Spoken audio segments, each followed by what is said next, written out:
Chapter 273. An event like a charity auction was nothing more than a way for the rich to spend a large sum of money. In this society, if you didn't have money, you would be looked down upon. But if you had money, you would be scolded for all sorts of reasons. If you were stingy and used your own money, you would be scolded. If you donated money, people would say that you were giving empty promises. So rather than being scolded for not donating money, you might as well donate and get some benefits. However, the Liu family's charity auction wasn't purely for fame. The Liu family had their own auction house, which meant that many of the auction items were genuine and valuable. Therefore, many of the rich people present came to this party for one or a few things. Following the attendant's guidance, the guests walked into the side hall. Rather than calling it a side hall, it would be more accurate to call it a large conference hall. However, the conference hall was filled with neatly arranged tables and chairs. There were already fruits and wine on them, as well as colorful number tags. According to the number on the invitation, Yang Cheng followed Lin Ruoxi to the table prepared for the two of them and sat down. Coincidentally, their seats were behind the Yuan couple. As soon as they sat down, Yuan Hui and his wife, who were sitting in front of them, turned around and smiled at Yang Cheng and Lin Ruoxi. Lin Ruoxi didn't understand why Yang Cheng was so familiar with the Yuan family. Although Yang Cheng had said that he was going to celebrate Yuan Ye's birthday, Lin Ruoxi knew that in such a large family, the children's social network was different from that of their parents. At least, knowing their son before taking over the family head position didn't mean that their parents were on good terms with them. No matter how she thought about it, she didn't think that Yang Cheng had any reason to be acquainted with the Yuan couple. However, even though she was curious, Lin Ruoxi didn't plan on asking Yang Cheng. Yang Cheng looked around and saw that the Kai sisters were sitting at a table in the first row, while the foreign guests that caught Kai Ning's attention were sitting at a few tables behind them. They were chatting and laughing, looking relaxed. The Liu family's auction house was a regular large-scale company. Naturally, the items auctioned this time would not be ordinary. When an auctioneer in a white tuxedo walked onto the stage, he immediately began to display the first item. On the huge LED display screen, there was a 3D rotating pattern of blue and white porcelain. As soon as this item appeared, it immediately caused many people below the stage to exclaim in surprise. Clearly, it was quite extraordinary. The auctioneer introduced in a loud voice, "Distinguished guests, the first item for sale in our Liu auction house today is a Yuan Dynasty blue and white vase. Blue and white vase with twining branches and peony patterns." Many of the people present were famous antique collectors. I don't need to explain the value of this item. The Yuan Dynasty blue and white porcelain is the rarest blue and white porcelain in the world. It represents the period when our Xia ancient plain porcelain turned to colored porcelain. The painting style is magnificent, vigorous, bold, and complex. Each item is a rare treasure. This item is well preserved and was provided by a foreign friend. The starting price is 5 million Huaxia dollars. The bidding begins. As the begin was announced, many antique enthusiasts began to fight to raise their number plates. 6 million, 8 million, 9 million, and 800,000. I bid 12 million. The voices of people shouting prices rose one after another. Soon, the price of this Yuan Dynasty blue and white porcelain had exceeded 20 million. Yang Cheng listened to the group of rich people who wanted to join in the fun and shouted their prices as if they were throwing pieces of paper. Smiling, he asked Lin Ruoxi, who was silent, "Dear, why aren't you saying anything? This item has a lot of potential to increase in value." Lin Ruoxi said lightly, "Not interested." Of course, Yang Cheng knew that this girl was not poor. She was probably too shy to participate in the bidding in front of so many people, so he didn't say anything more. In the blink of an eye, someone had already shouted a high price of 43 million, which was equivalent to the total assets of several small enterprises. Although this Yuan Dynasty blue and white porcelain could be sold for a sky-high price of hundreds of millions, this was, after all, a middle-upper quality item. It was not the most representative of the famous pieces. Therefore, many collectors and big bosses present at the scene regretfully put away their number plates. feeling that there was no need to compete anymore. The people present at the scene already represented the affirmation of their social status, so there was no need to make everyone unhappy for this little bit of money. The auctioneer began to shout. Guest number 57 bids 43 million. 43 million going once, 43 million. Before the auctioneer continued to shout, Yuan Hui, who had been sitting his seat and watching others bid, suddenly raised his number plate and said solemnly, I bid 50 million. As soon as he shouted, the guest who had originally bid 43 million immediately fell silent. Not to mention that he did not have the funds to add more. At the very least, if he competed with the Yuan family, it would be obvious that he did not want to stay in Zhonghai anymore. Moreover, Yuan Hui bid 50 million, not because this item was really worth that much, but nothing more than symbolically participating in the auction and buying the first item at a high price to show off the demeanor of the top family. Unsurprisingly, everyone chose to remain silent. After the auctioneer said 3 times, Yuan Hui spent 50 million to buy the first item. When the first round ended, Yuan Hui turned around and smiled at Yang Cheng. I know nothing about antiques. I guess many people will laugh at me for being a fool. Yang Cheng shook his head. It will be worth 50 million in a few years. Just leave it home. Oh, do you know about antiques? Yuan Hui asked curiously. Lin Ruoshi and Yang Jiu also looked at Yang Cheng with a little doubt. Yang Cheng smiled faintly. I did some research when I was bored overseas. People of all trades, ignorant and incompetent. It's about people like me. Of course, this was a lie. Yang Cheng knew the price of many antiques. It was only because many people had given him some Yuan dynasty blue and white porcelain that he remembered some knowledge about it. As for where those things were kept, Yang Cheng did not pay much attention at all. Someone must have kept them for him. Haha, this is not ignorant and incompetent. This is all culture. Yuan Hui laughed. Many people here rely on their sense of smell to develop their business to this day. They come here to participate in this kind of auction to spend money for their reputation. They are even envious of the so-called ignorant and incompetent. As they chatted, the auction continued. The second and third items were moved onto the screen one after another. Ruby jewelry, famous oil paintings from the Western Middle Ages, and ancient calligraphy scrolls from Huaxia. All of them were famous items that were worth more than 10 million. However, after receiving the first item, Yuan Hui did not bid anymore. Lin Ruoshi was as quiet as usual, as if everything had nothing to do with her. Yang Cheng felt a little bored. The game of the rich was actually very monotonous. They didn't know where the money would flow to. Other than bringing them a momentary pleasure, it only left a greater emptiness. To put it bluntly, it was not as exciting as smoking a cheap, strong cigarette. However, when the fifth item was brought out, Yang Cheng instantly felt a little strange. He saw that on the big screen, there was a small, dark, golden wine glass. This kind of Gothic-style wine glass was usually filled with wine. The shape of the wine glass was roughly cylindrical. The mouth of the glass was relatively wide, the bottom was round, and the foot was high. The body of the glass was simple. There were some vague lines, and there were a few metal scratches, but overall, it could be distinguished that it should be a wine glass made of rare metals such as gold and silver, used by nobles. Yang Cheng suddenly had a clear understanding.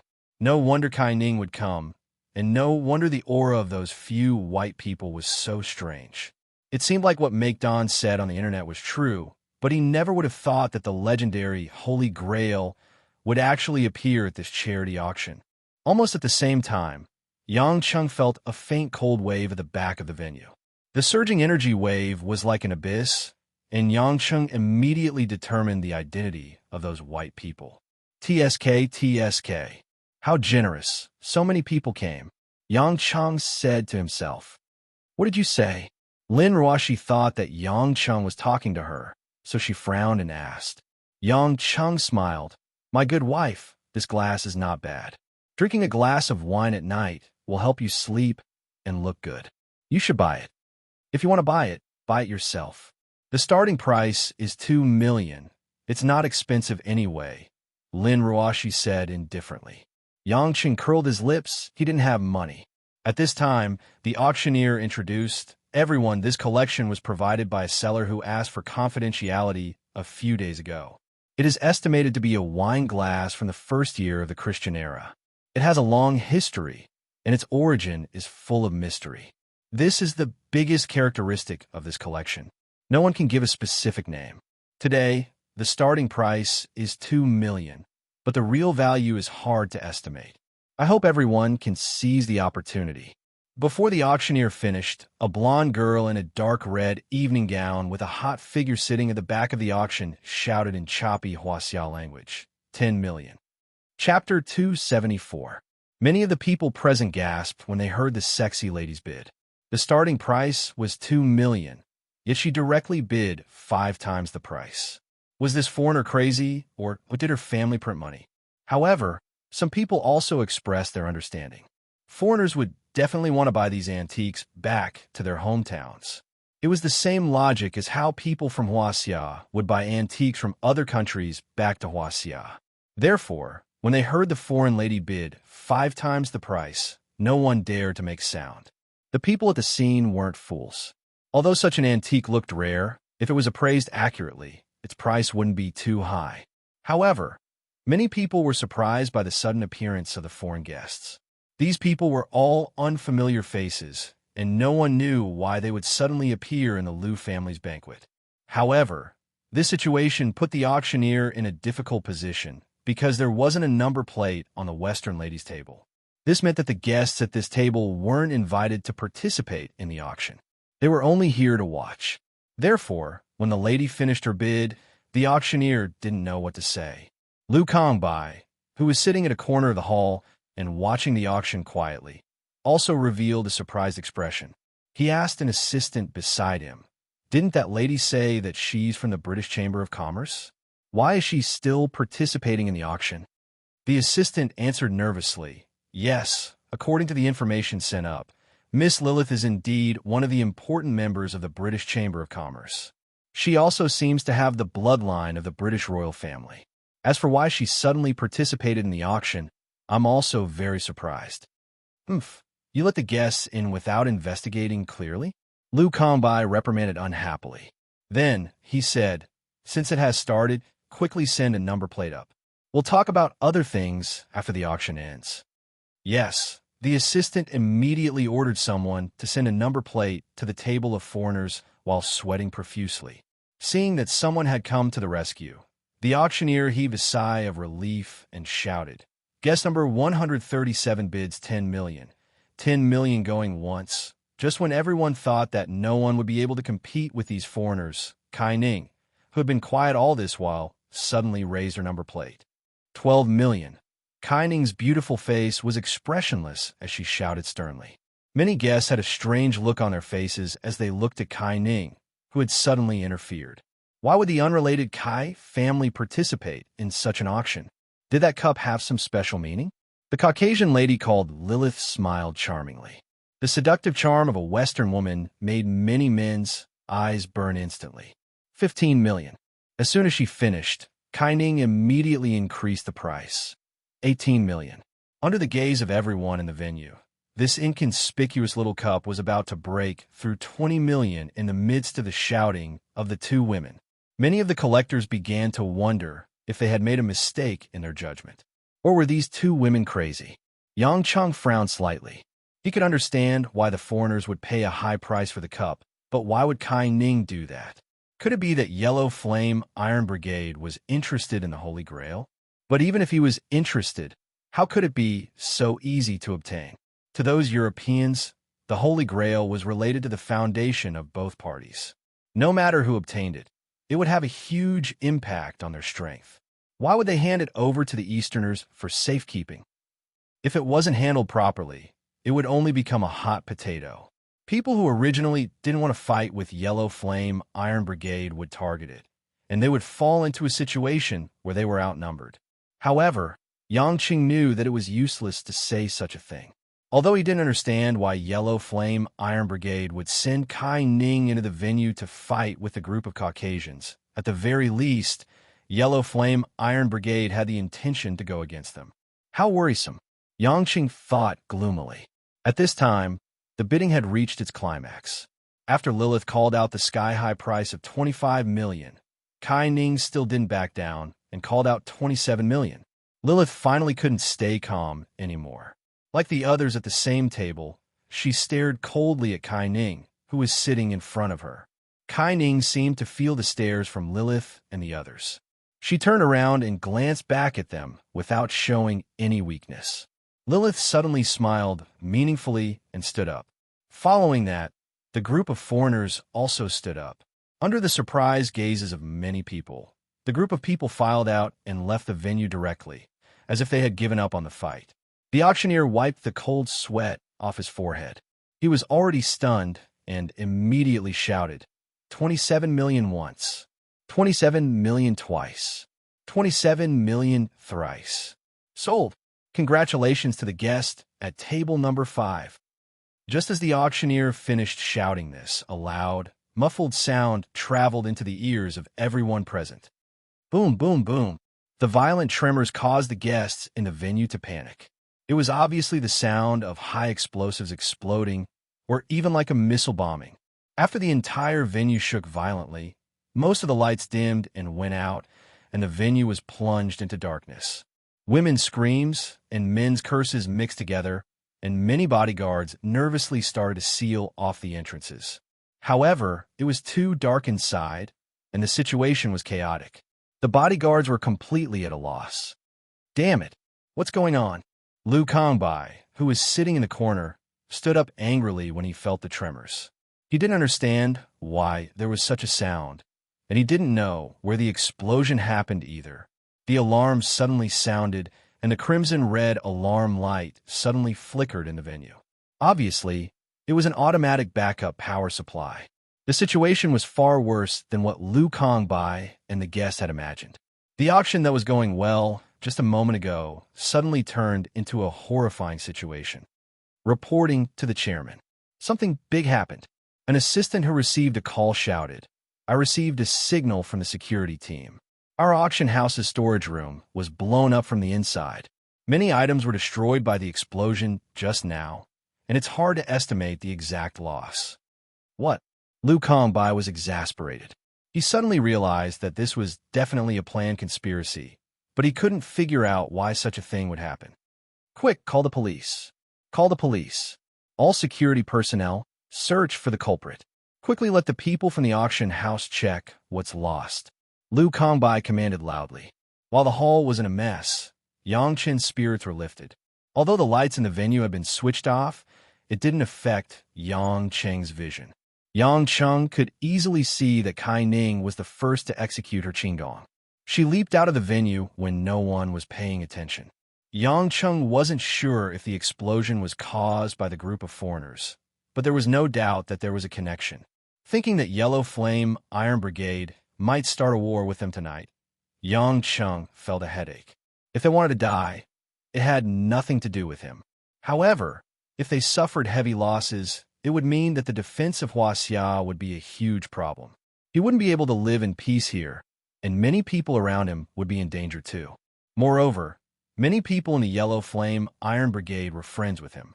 If he were to watch them die, he would have to be thick-skinned to continue living in this country. No matter what, he couldn't just stand by and watch. Yang Qing noticed that although Lin Ruoxi was a little nervous, she was calm by nature and didn't scream or scream like other women. Instead, she was just paying attention to her surroundings. Yang Cheng walked to her side and said, I'm going out to take a look. You stay with the two from the Yuan family. If it gets too late, don't wait for me. I'll go back myself. Lin Ruoxi was stunned. She didn't understand why Yang Cheng was going out to take a look. Just when she wanted to say something, she felt that Yang Cheng had already left her side. The electrical system of the resort had already been paralyzed. There were scattered people and messy security teams everywhere. In the dark, Yang Cheng quickly arrived outside the resort without any interference. His sharp senses captured a trace of cold air. It was a little familiar, but also a little strange. He looked in a direction not far away. It was the forest behind the resort, which was blocked by a high metal fence. It was late at night, and there weren't any stars or moon. The whole forest was shrouded in darkness, looking gloomy and mysterious. Yang Chung didn't hesitate anymore. He followed that trace of air, and when no one was paying attention, his body started to jump into the forest at a speed that was hard to catch. Like a black shadow, he shuttled through the forest without any obstruction. In the blink of an eye, he was deep into the forest. Chapter 275. In the depths of an unknown mountain forest, a few figures shrouded in large black cloaks were moving toward the east of the mountain forest at a speed that exceeded the limits of humans, like ghosts whose feet did not touch the ground. We'll reach the coastline of Huaxia in another 13 miles. The submarine that will pick us up is there. We'll be able to reach Anshin when we get there. A leader shrouded in a black cloak spoke in English in a deep voice. Archimonde, the execution of this plan is much easier than I imagined. I'm feeling a little uneasy, another man said in a deep voice. No matter what, we've obtained the Holy Grail.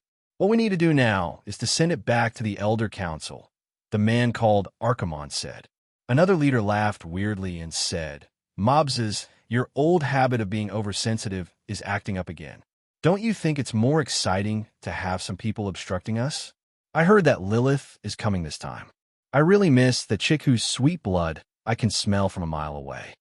Charlie, don't let your guard down if you still want your other hand to be chopped off by Lilith. Archimonde snorted and said. Charlie, who was under the black cloak, let out a cold snort and didn't say anything else. The three of them led a total of 9 men in black cloaks behind them. They maintained a terrifying speed and swept through the forest like a black whirlwind. But after advancing for more than a mile, Archimonde, who was the leader, was the first to stop. Be careful! After a warning, 3 high-intensity incandescent lights suddenly lit up in the dense and dark forest about 100 meters in front of them. The 3 lights were covered by a cross-shaped lampshade. The outer shell of the lampshade was suffused with a metallic silver color, shining brightly. The strong lights directly lit up the dark forest as if it was daytime. The 12 men in black cloaks seemed to be directly exposed under the spotlights and had nowhere to hide. At this moment, the cloaks of the 12 men finally revealed complicated dark golden patterns that were originally invisible. They looked like some kind of totems, but there was no pattern to them. Damn it, it's the Silver Cross Mass. The lackeys of the Vatican. Mobses roared angrily. Don't act rashly for now. We have the initiative now. The key is to find an opportunity to send the Holy Grail out, Archimonde said in a low voice. From behind the 3 lamps, dozens of figures gradually emerged. Because of the light, these people's faces were a little dim.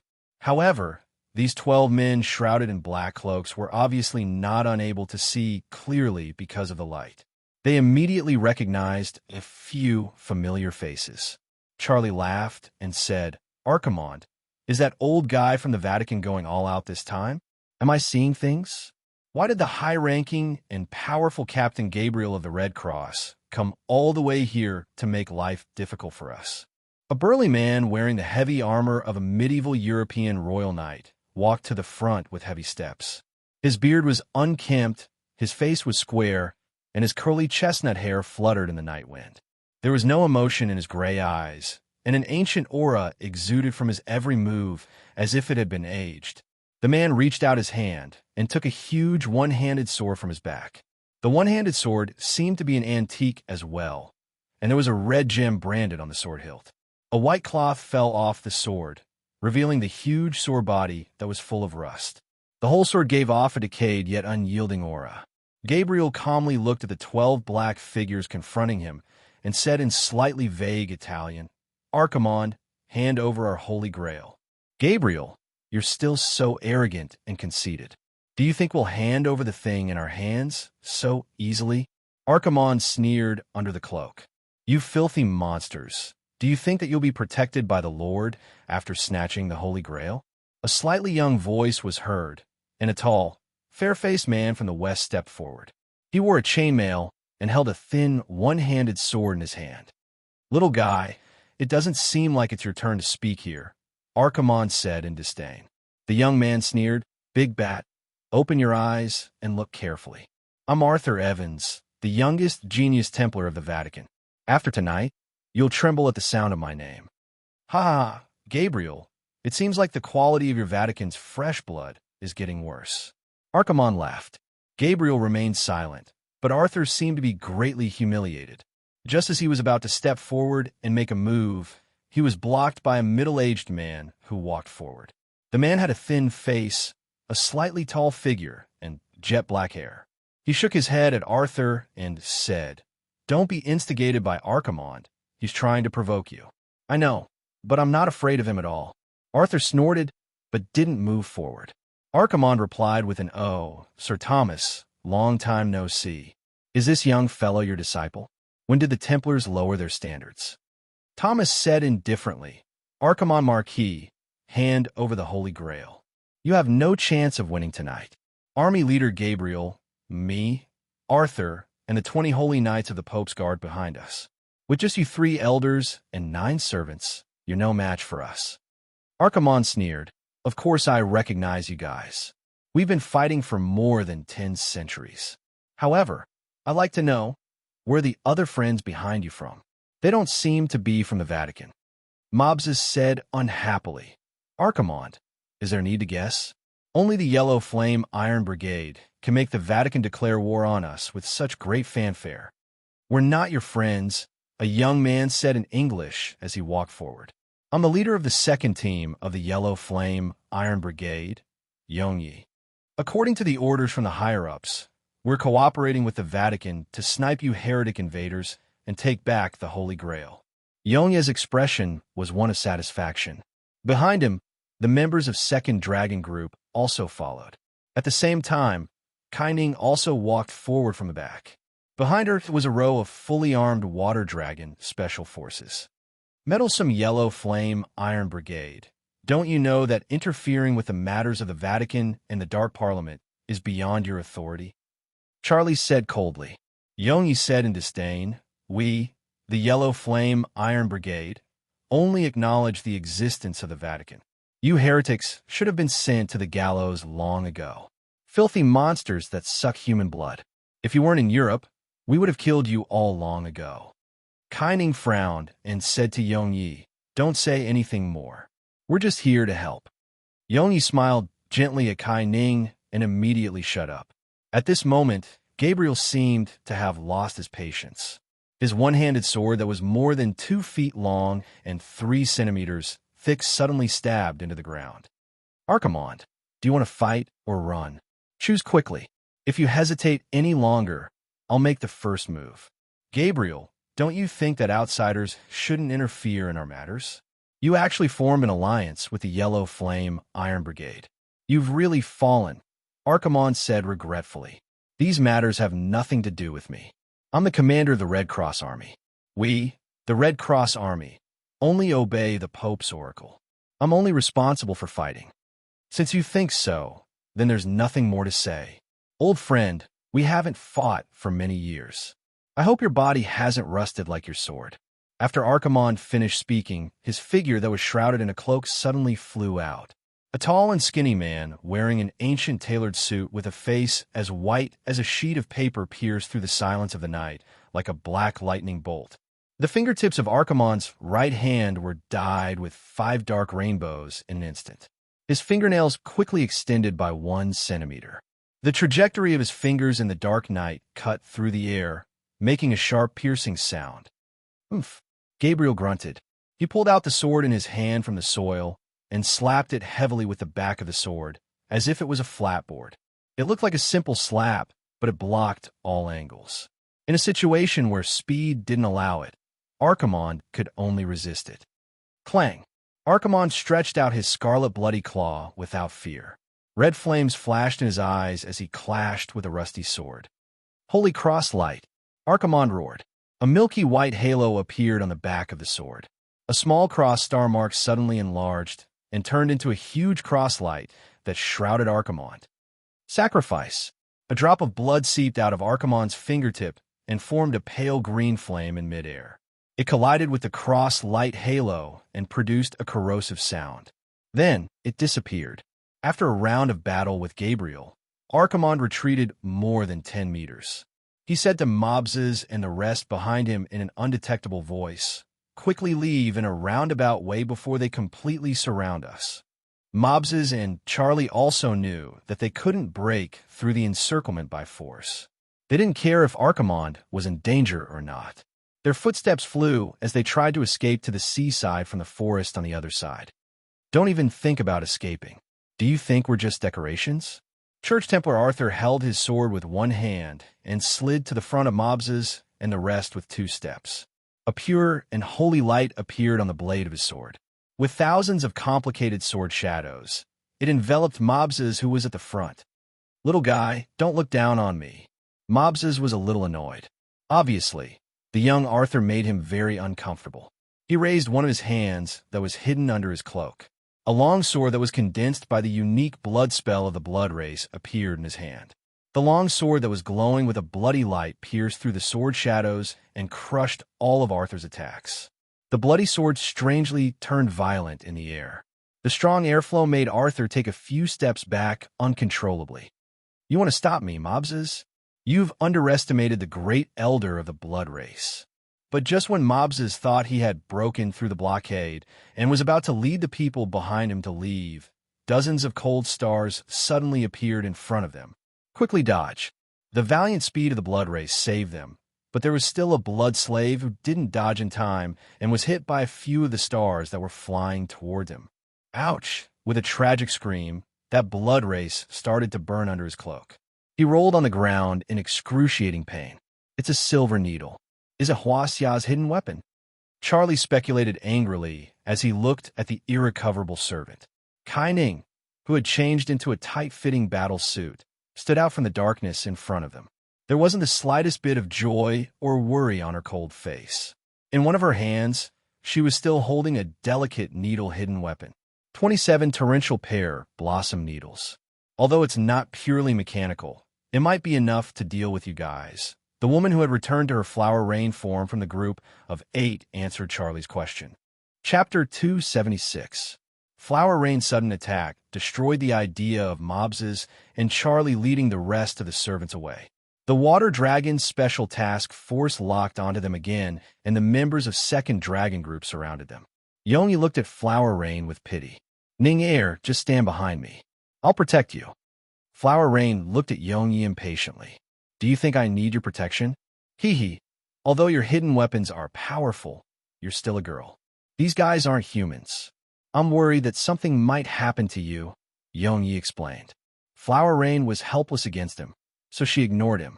Archimond and Gabriel's battle was on track. They were evenly matched. However, if one observed carefully, Gabriel still had some strength left.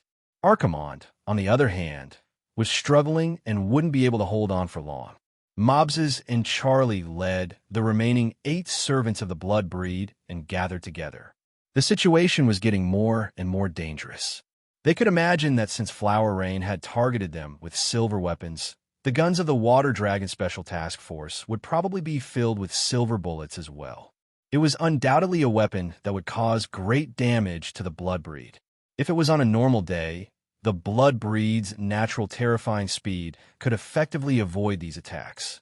However, under the illumination of the Vatican's mass cross, the advantage of the blood breed's ability at night was completely worn down. It even hindered their performance. Just as Thomas and Arthur were about to join forces with the members of the dragon group to attack them, a woman's charming laughter suddenly came from the dark forest in the west. Almost everyone stopped moving. After all, a person who appeared in such a situation wouldn't be ordinary. Flower Rain frowned. She remembered this laughter. It was the woman who tried to buy the Holy Grail at the auction but was disrupted by her. As expected, Lilith, who had changed into a black suit and a white shirt, looked heroic but still charming and bright. Another handsome man with the same blonde hair walked out of the forest with 13 white men in black suits with numb expressions. Seeing Lilith's appearance, Charlie sucked his red lips. A few rays of evil light shot out from his eyes. "Lilith, you came at the right time." Lilith smiled playfully, glanced at everyone present, and said in a charming voice, "Cousin Charlie, how's your hand?" Charlie laughed and said, "Thanks to you, my hand hasn't grown back yet because of your butcher knife. My lovely cousin Lilith, you really love me a lot." TSK. Dear Cousin Charlie, I've already said that I'm not interested in doing that kind of thing between close relatives. Moreover, you've joined Sabbath while my parents and I are loyal Camarilla members. Of course, I'll resist if you force me, Lilith said with a smile, sounding a little apologetic. Stop talking nonsense with this woman, Charlie. Haven't you embarrassed yourself enough? Lilith, Zobo, although your Camarilla believes in different doctrines from us, we're all from the blood race. You wouldn't want to hit us when we're down, would you? Mob's eyes gleamed as he asked. The young man called Zobo laughed heartily and said, Respected Elder Mobses, of course we won't help the Vatican and Yellow Flame Iron Brigade to go against you, but we'll definitely take back the Holy Grail. You. Mobses was exasperated. Yongyi, who was already very impatient, said angrily, Stop being so arrogant. Do you think we'll be afraid of you just because you have a dozen more bats? This is Huaxia. We, the Yellow Flame Iron Brigade, are the ones who decide whether you'll stay or leave. The smile on Lilith's face gradually disappeared and was replaced with a kind of arrogant coldness. Little fella, although I don't really like those people from Sabbath, I hate those who look down on the authority of the blood race even more. Even Legion leader Gabriel didn't say anything. Who do you think you are? If you want to fight, then hurry up, Gabriel suddenly spoke and said briefly. Archimon took this opportunity to catch his breath and retreated to the side of Lilith and the rest. With a serious expression, he said, Tell me your request. As expected, Uncle Archimon is the most sensible. Lilith laughed happily. It's very simple.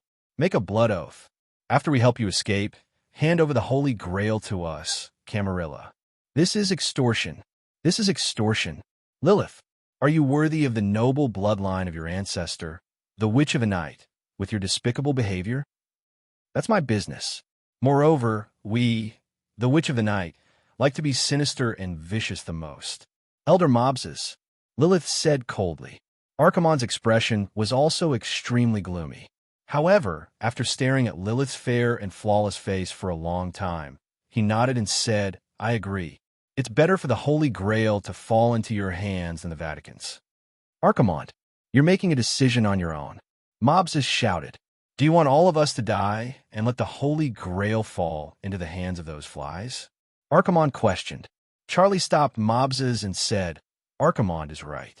At least if we join hands tonight and get rid of these lackeys of the Vatican and the group of important fellows from the Yellow Flame Iron Brigade, it'll be something to vent our anger. Mobses snorted, but didn't object anymore. Archimon didn't waste any more time. He reached out his hand and drew a blood-colored rune in the air.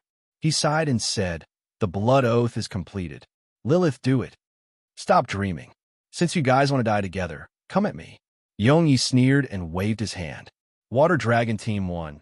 Let these stinky bats have a taste of the silver bullets that have been prayed for. A row of Special Forces soldiers from the Water Dragon team immediately raised their guns and pulled the trigger. Retreat. Under Archimon's command, all the blood breeds of the scene flashed out of their original positions at a speed that was difficult to catch. However, because the submachine gun was too concentrated, there were still more than 10 blood breed servants who were penetrated by the silver bullets. They started to burn on the spot. However, only a dozen servants were eliminated. When the Water Dragon troop was looking for a target again, Lilith, who had moved behind them at some point in time, suddenly pulled out a scimitar that was flowing with moonlight. The scimitar seemed to be transparent, and it had circles of ripples on it. It was extremely alluring. However, the murderous aura and the heavy aura of death burst out in all directions in an instant. Following that, ghostly wails and wolf howls could be heard. It was as if countless ghosts started to scatter in all directions of the forest.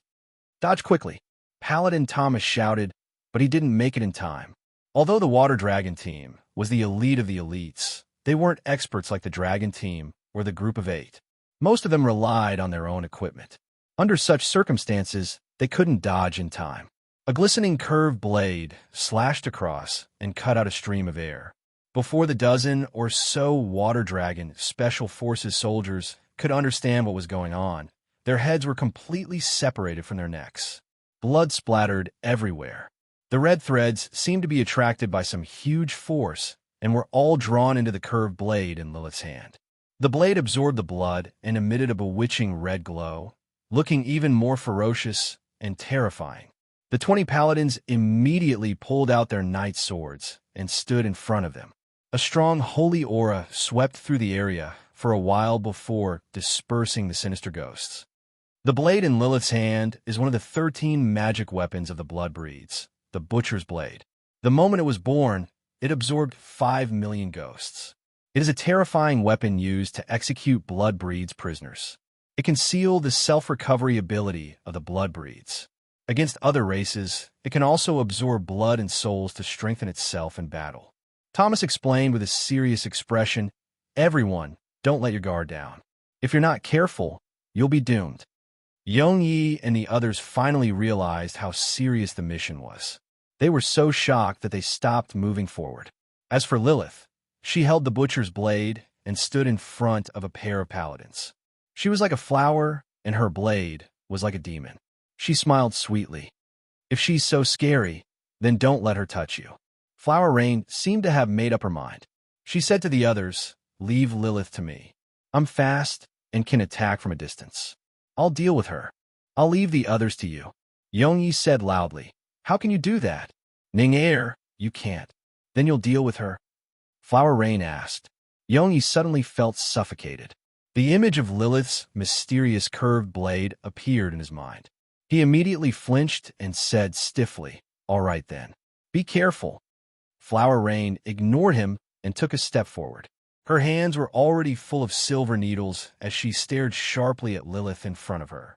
At the same time, the battle began. Yongyi led the members of 2nd Dragon Group, while Gabriel led all the forces of the Vatican. They fought against the Blood Breeds, led by Archimond and Zobo.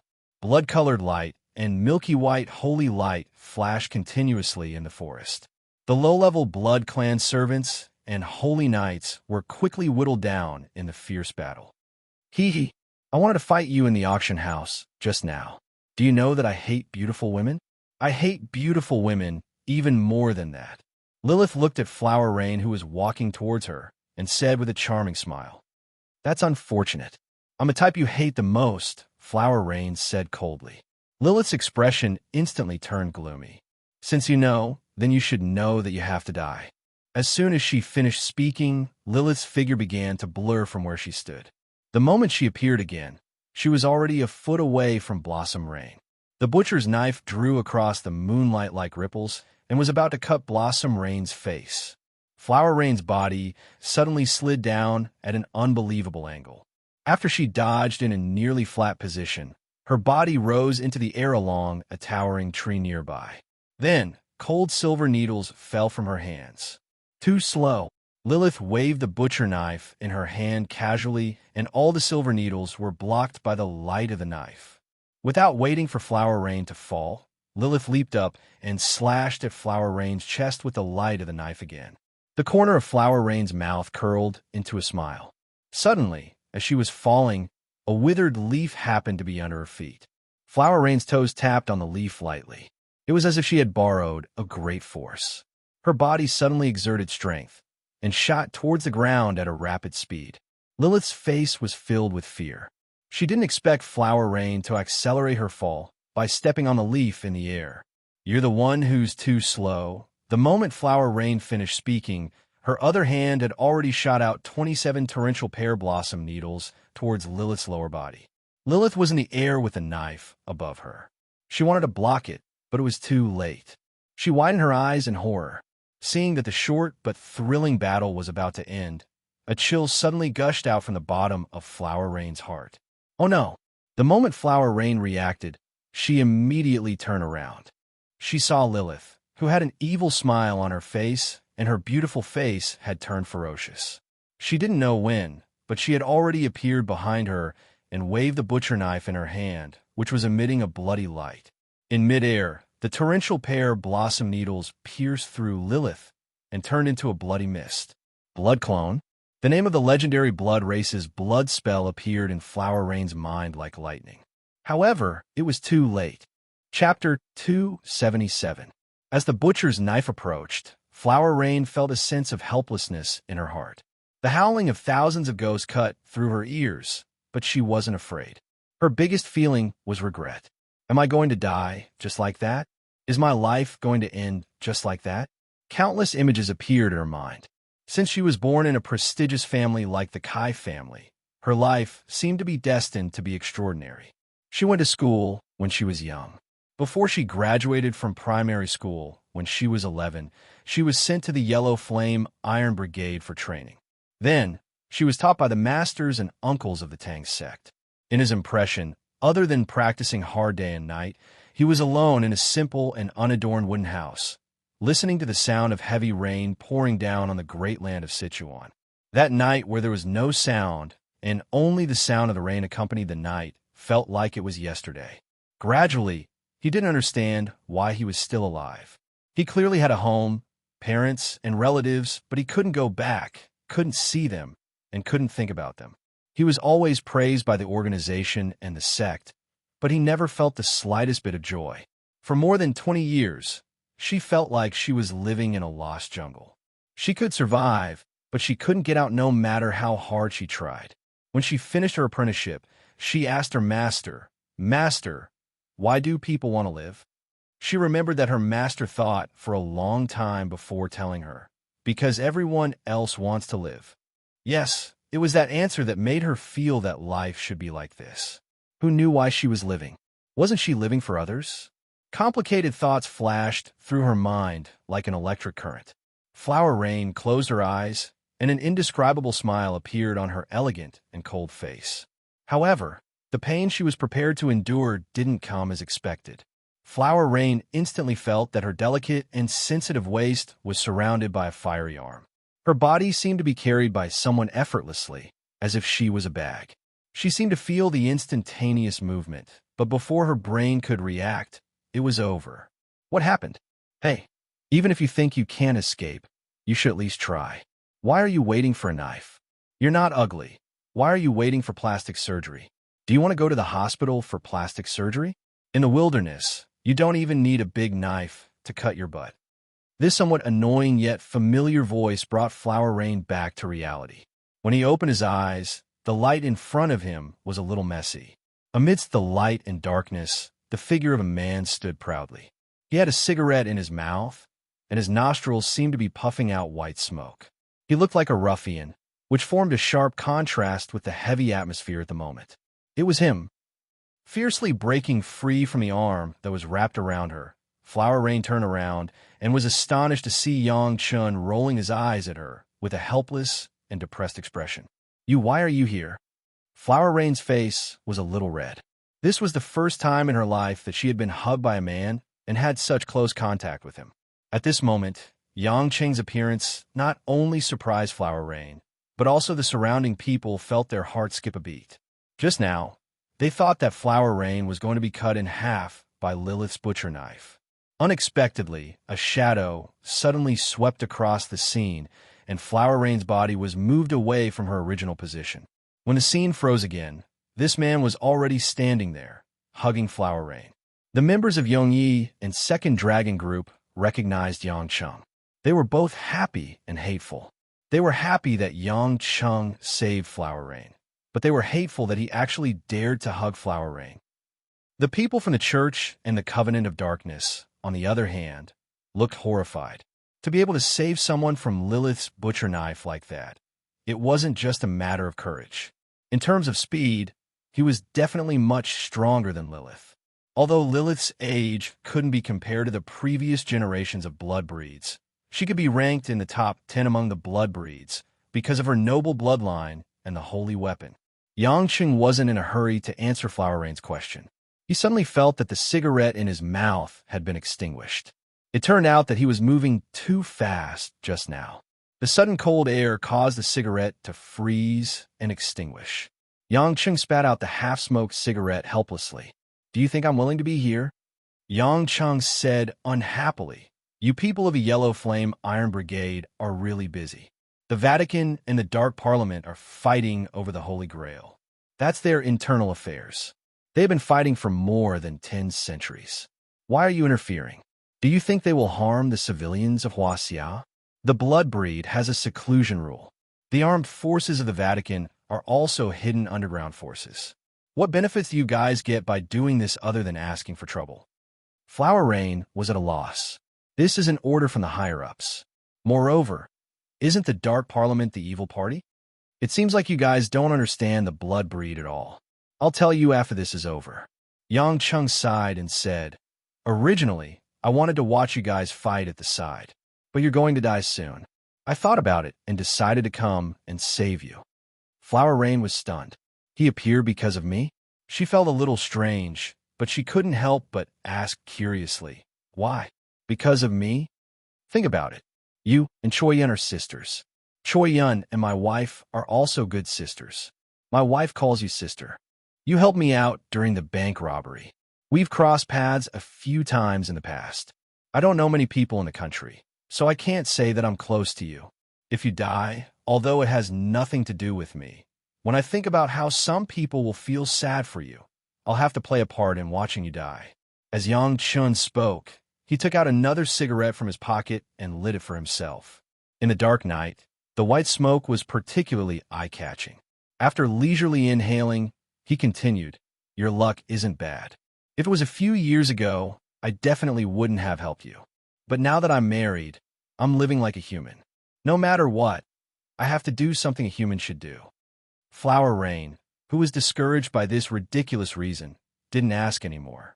She couldn't help but regret her initial expectation. What was she thinking? Wasn't he such a strange person? However, at this moment, the appearance of Yang Chung made everyone present have different thoughts. The battle had reached its climax. The Vatican only had Gabriel, Thomas, Arthur, and 7 or 8 holy knights left. The members of Second Dragon Group from Everlasting Night were also injured. Lilith, Archimond, and the other 4 elders of the Dark Parliament were left with only 4 blood slaves. But because Lilith and the Butcher's knife's perfect coordination was too powerful, no one knew the true outcome of the battle. However, because the Holy Grail was still in the hands of the Blood Race, the Vatican definitely wouldn't let it go. As such, the appearance of Yang Chung, who could intimidate everyone, would mean the end of this battle no matter which side they sided with. Mister, although I'm very curious about who you are, right now, I just want to know which side you're on. Lilith could sense Yang Chen's strength the most. At this moment, she put away her water-like butcher knife and asked cautiously. Although Everlasting Night hated Yang Chung, he knew that he had to pull Yang Chung to his side in order to survive. Thus, he immediately said, do you still need to ask? Didn't you see that he saved our people just now? Naturally, he's on our side. If you know what's good for you, hand over the Holy Grail and get out of Huaxia. Yang Chung glared at Everlasting Night coldly. Which King ear of yours heard that I'm on your side? If you keep spouting nonsense, I'll be the first to kill you. Do you think your life is worth saving? His merciless words directly shoved Everlasting Night's arrogance back into his stomach. Everlasting Night's face alternated between green and red, but he didn't dare to say a word. He was afraid that Yang Chung would really ignore them and even attack him. He had experienced Yang Cheng's terrifying pressure and witnessed his terrifying speed just now. How would he dare to go against him? At this moment, Gabriel's heavy armor was also scratched, but his overall strength was strong and he wasn't injured. He frowned and asked Yang Chung, your strength is far above mine. Could it be that you're also after the Holy Grail? I'm not even sure if your Holy Grail is real or fake. Why would I be interested in it? Moreover, the word eternal life doesn't mean much to me. Yang Chung laughed mockingly. Then what do you want to do? Archimond asked nervously. Yang Chung thought for a while and said, I just want to live here peacefully. So, you guys can't kill too many people from the Yellow Flame Iron Brigade all at once.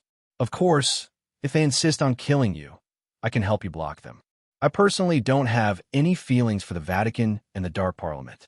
To me, you guys aren't good or evil. So, I advise all of you to disperse and pretend that nothing happened tonight. So many honorable knights have died. How can we just let it go so easily? Gabriel said in a deep voice. Gabriel, I think it's not that you're unwilling to let it go after people have died.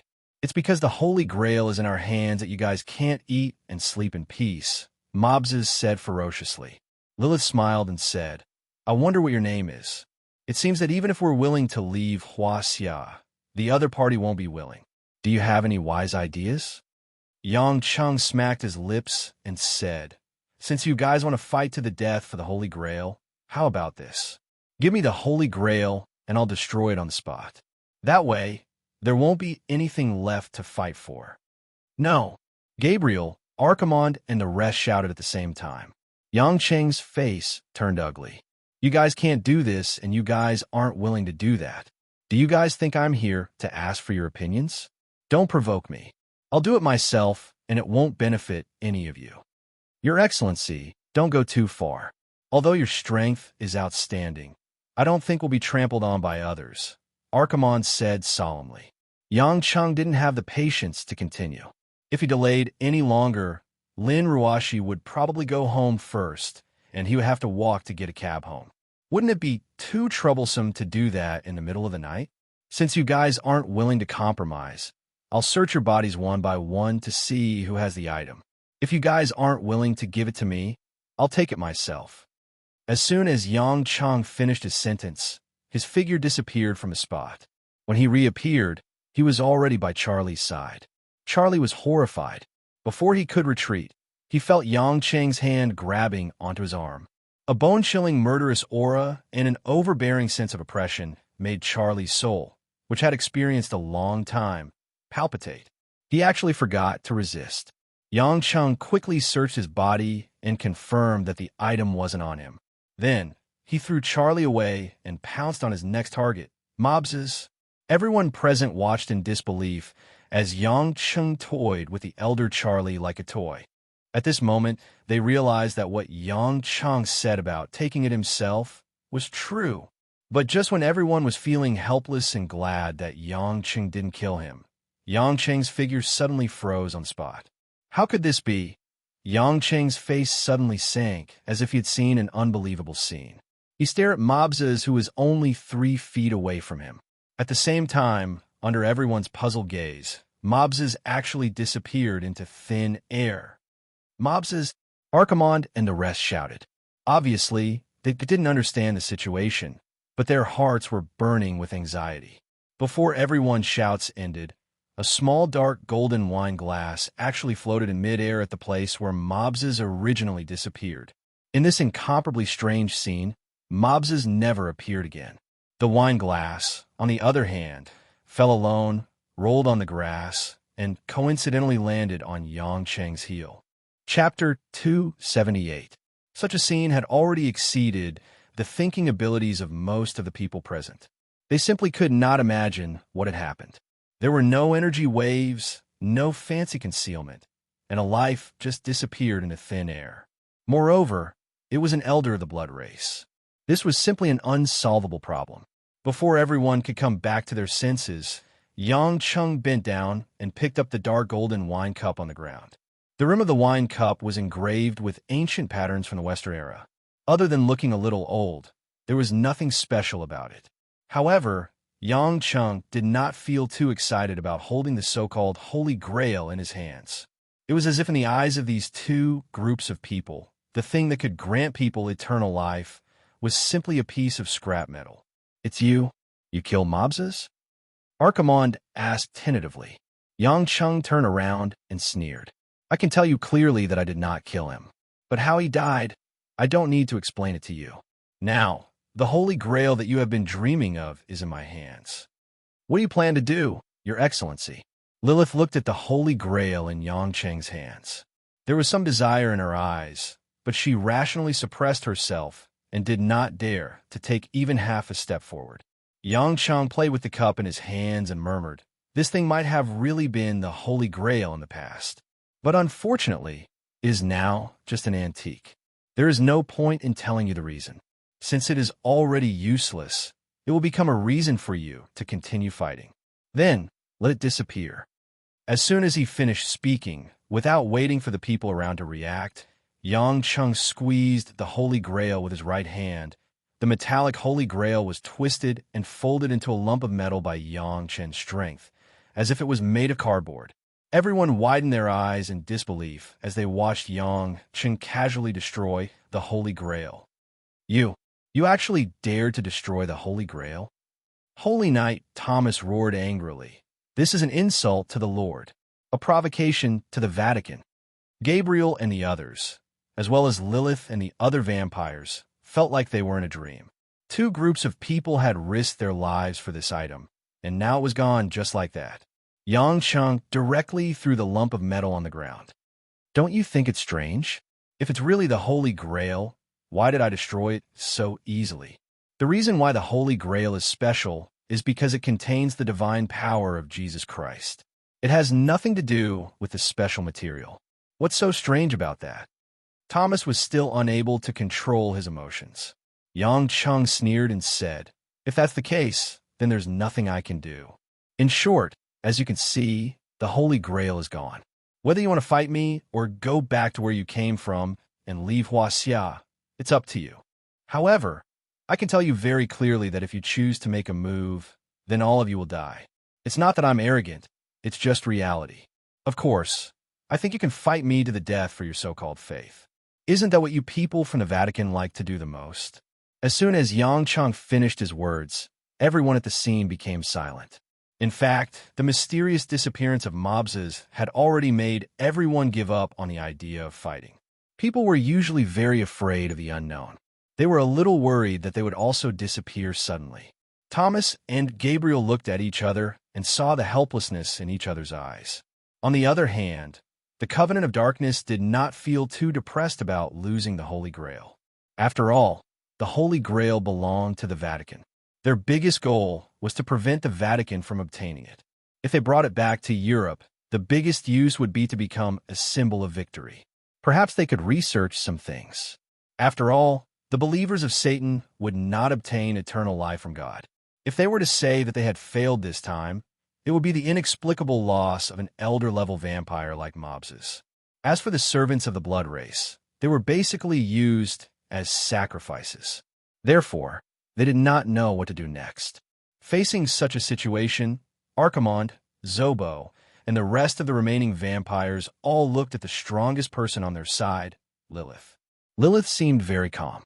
After a slight surprise, her beautiful scarlet eyes gradually turned sapphire blue, and she regained the appearance of a charming blonde. Lilith used some unknown method to hide the cruel light of the butcher's knife behind her back. There was no trace of it. It was obvious that she was going to stop. Lilith walked forward with a sweet smile and looked at Yang Cheng with an ambiguous gaze. Sir, I like the way you speak. I seem to know who you are. I apologize for offending you on behalf of the Covenant of Darkness. Have you made up your mind? Yang Cheng did not think that he could hide his identity. After all, although the Covenant of Darkness was not a secret organization that belonged to any country, it was an organization with a larger and deeper history than any other organization. Its intelligence network was naturally spread all over the world. Lilith nodded.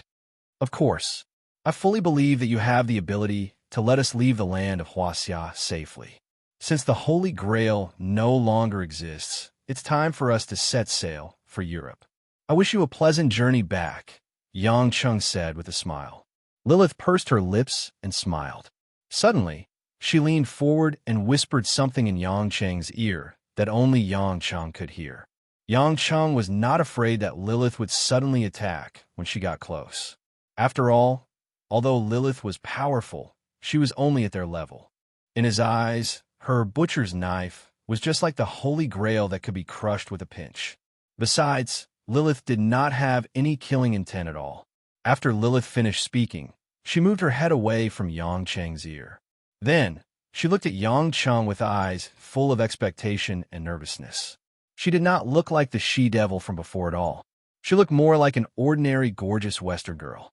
Yang Cheng touched his chin embarrassedly and chuckled. This wretched look made everyone present dumbfounded. What's wrong with these two? As a woman, Flower Rain felt disgusted.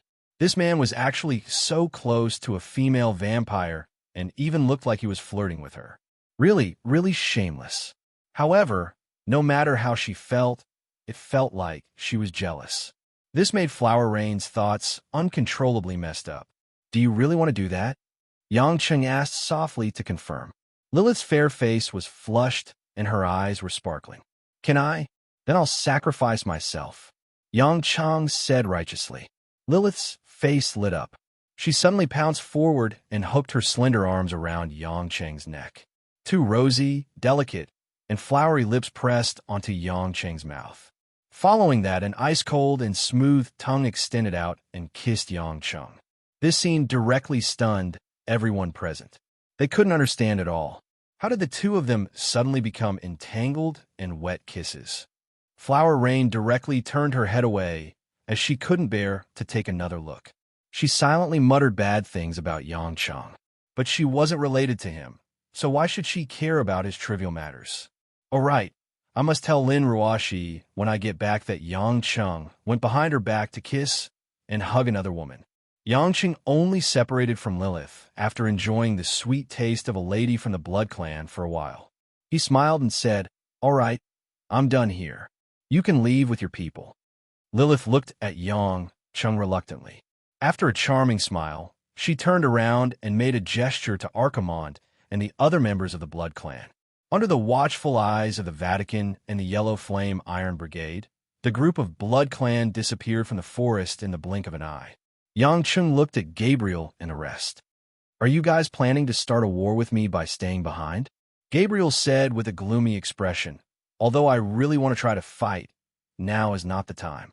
We will leave Huaxia, but please remember that you destroyed our Holy Grail today." Although they hated Yang Cheng to the core, Gabriel and the rest still calmly decided to return to the Vatican first and investigate Yang Cheng's identity before making a long-term plan. After saying that, Gabriel brought the indignant Thomas, Arthur, and the rest of the Holy Knights and left the scene. In the end, only Flower Rain, Yongyi, and the rest of the members of the Yellow Flame Iron Brigade were left. Although Yongyi was unhappy that Yang Cheng finished everything as an arbiter, he didn't dare to argue with Yang Cheng. After glaring at Yang Cheng hatefully, he waved his hand and planned to leave with his heavily injured team members. Flower Rain wasn't in a hurry to leave.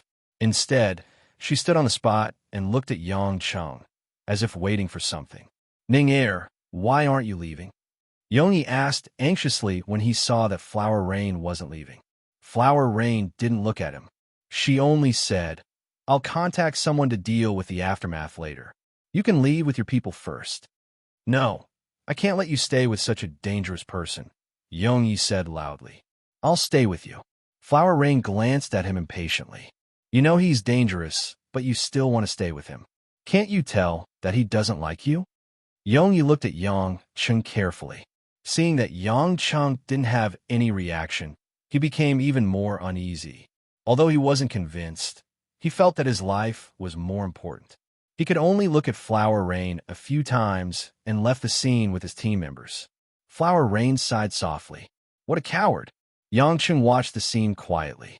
He smiled and said, "Although he's a coward, he's still an interesting guy. Aren't you leaving?" "Yes, but before that, I have a lot of questions to ask you," Flower Rain said. "What questions?" "You said that we don't understand the Dark Parliament. Are they vampires that harm humans? Is that wrong?" Flower Rain asked. Yang Cheng then remembered that he said he would explain to them. He organized his thoughts and said, "I have to start from the history of the blood breeds. But because the history of the blood breeds is too long, I don't know much. So I can only tell you the general situation of the Dark Parliament. Before the Middle Ages, the blood breeds could be said to be the rulers of Europe. They were indeed a cruel race. However, because of the existence of the Roman Vatican, humans started to fight back. Although the blood breeds were strong, they couldn't withstand the siege of thousands of civilians. So, in order to continue their bloodline, the blood breeds chose to hide from the world. The blood breeds formed a secret party called Camarilla. This organization is an important part of the Dark Parliament. They have 6 main commandments. The biggest one is to hide from the world, hide among humans, and give up the ruling position of the world. Since then, the word blood breeds has become a legend. Nowadays, people don't treat the blood breeds as reality anymore. Flower Rain frowned. She heard Lilith mention Camarilla at the beginning. It seemed that she and her family were members of that organization, while the others were from another organization. "That organization called Sabbath, what is it?" Yang Cheng said. "Sabbath is known as the Devil Party among the blood breeds. They are extremists and don't like to hide from the world. Any blood breeds or heretics can join them. But because they are weak, they are not as strong as Camarilla in the Dark Parliament. Today, the Arcarans and the others snatched the Holy Grail to strengthen their appeal and compete with Camarilla for status and resources among the blood breeds. Lilith and that Zobo are here to restrict them. Flower Rain was enlightened. In other words, if the Holy Grail falls into the hands of the blood breeds, there won't be any harm to humans? That's right. So the Yellow Flame Iron Brigade has been used by the Vatican as a hired thug. Yang Chung shook his head and smiled. Actually, although the Vatican looks like a righteous organization on the surface, it is just an organization that fights against the Dark Parliament. They are only fighting their own battles and won't involve the interests of the countries. So, I advise you not to get involved. Flower Rain nodded.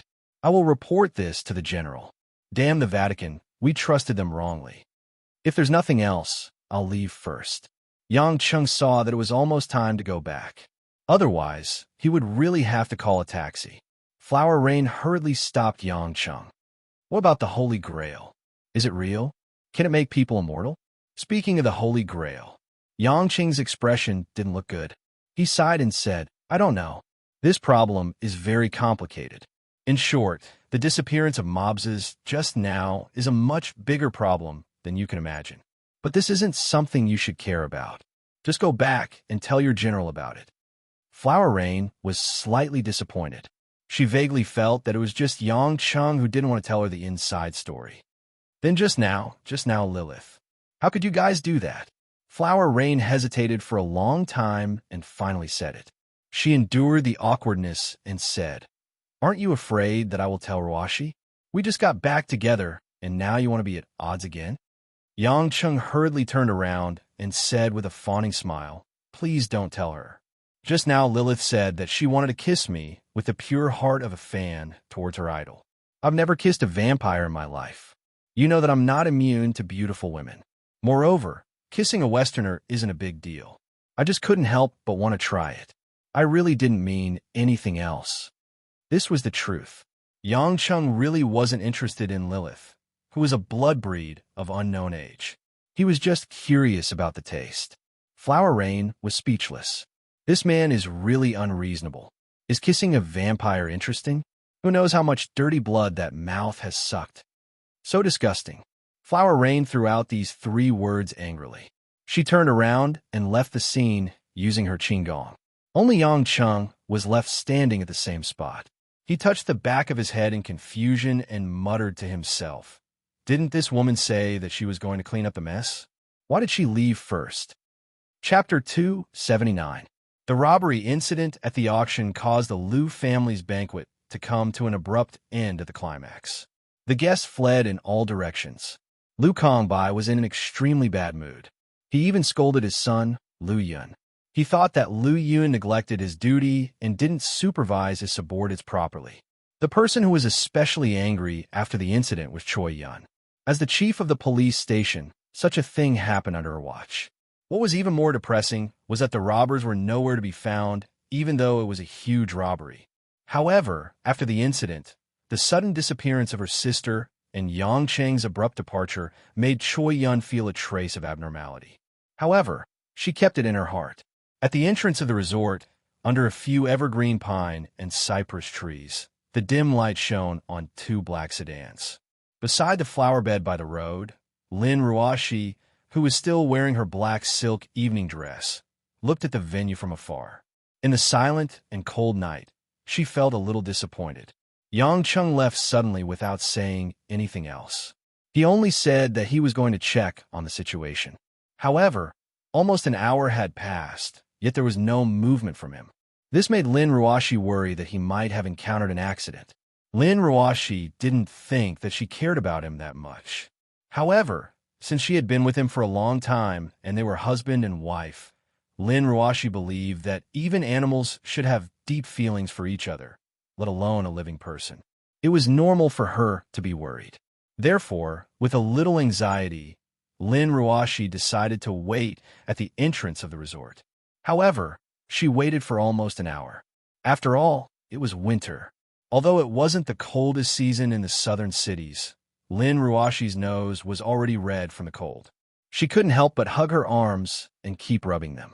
At this time, Yang Jiyu, who was wearing a mink coat, got out of the purple Cadillac that was parked in front of them. She gracefully walked to Lin Ruashi's side with a white velvet vintage coat in her hand and gently draped it over Lin Ruashi. Lin Ruashi didn't refuse. Although she was surprised that the Yuan couple wanted to stay with her to wait for Yang Cheng, she was too embarrassed to ask. "You child, just let the driver wait for Yang Cheng. Why do you have to wait for him? It's too cold outside," Yang Jiyu said, her heart aching. Lin Ruashi pursed her lips and smiled, but because she had been frozen for a long time, her face was a little stiff and her smile was very forced. "I feel cold myself. How can I let others suffer for me? Who asked me to bring him here? Now that he's nowhere to be seen, if something really happens, it'll be my fault. He's a living person. What could possibly happen to him? But you, a girl, if you keep freezing like this, you'll definitely get sick," Yang Jiyu said with pity. "Yang Cheng is also immature. How can he leave you alone and make you suffer while waiting for him?" Lin Ruashi didn't reply to this topic. She took the opportunity to ask, "Mrs. Yuan, how did you and Patriarch Yuan get to know Yang Cheng? I only know that he got to know your sons through games, but I didn't expect him to know you too as well." After all, they were from the #1 family in Zhonghai, so Lin Ruashi's tone was relatively polite. Yang Jiyu seemed to have expected Lin Ruashi to ask this question. She smiled and said, "Little Yi introduced us to him. I think he's a good young man, so we've interacted a few times. But we haven't known each other for a long time, so he didn't tell you, right?" Lin Ruashi believed about 70 to 80%, but she was a little unhappy that Yang Cheng kept it a secret from her. But when she thought about it carefully, she couldn't help but feel sad that she didn't care about his daily life at all. "Miss Lin, when did you meet Yang Cheng, and when did you get married? My husband and I are very curious.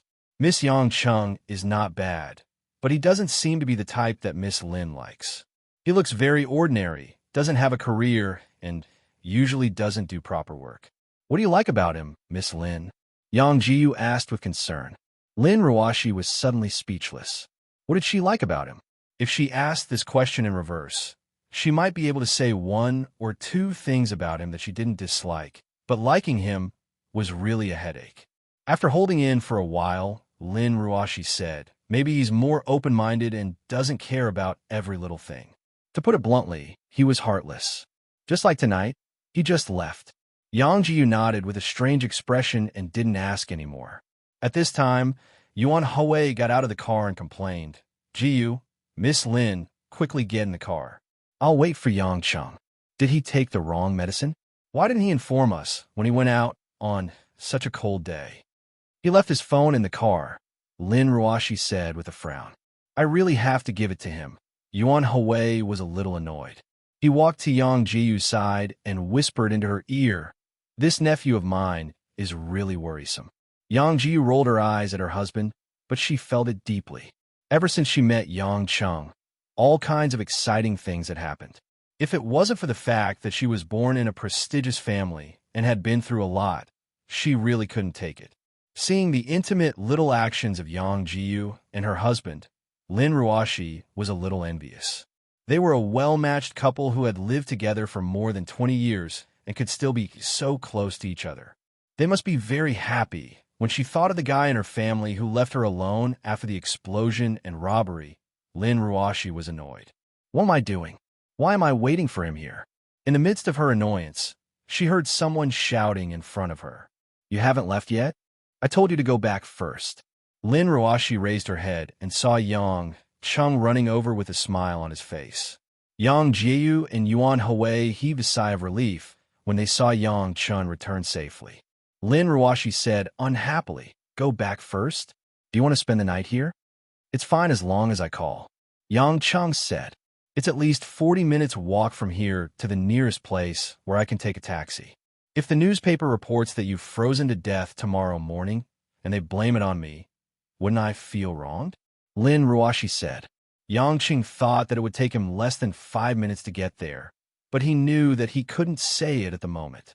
He also felt grateful and warm for Lin Ruashi's willingness to wait for him in the cold. No matter what the reason was, there were still feelings between the two. It's my fault. I walked for a while and forgot the time. I apologized to my wife. Let's go back to the car. Don't freeze, Yang Chung said with a smile. I don't need you to say it. Lin Ruashi got in the car without looking back and slammed the door. Yang Jiu glared at Yang Chung and said, You're too much. How can you run around at this time? Go back and comfort your wife. Yang Chung felt a little strange for Yang Jiu's concern as an elder. He already knew the relationship between the two, but they didn't point it out for some reason. At this moment, receiving Yang Jiu's intimate expression, Yang Chung smiled unnaturally. I know. Thank you for accompanying Ruashi. You guys should go back. Yuan Hui patted Yang Cheng's shoulder and hugged Yang Jiu as they got in the car. The Cadillac drove away. Yang Chung returned to the back seat of the Rolls-Royce. Lin Ruashi, who was beside him, looked out the window without saying a word and ignored Yang Chung. The driver, Li Ming, didn't dare to breathe.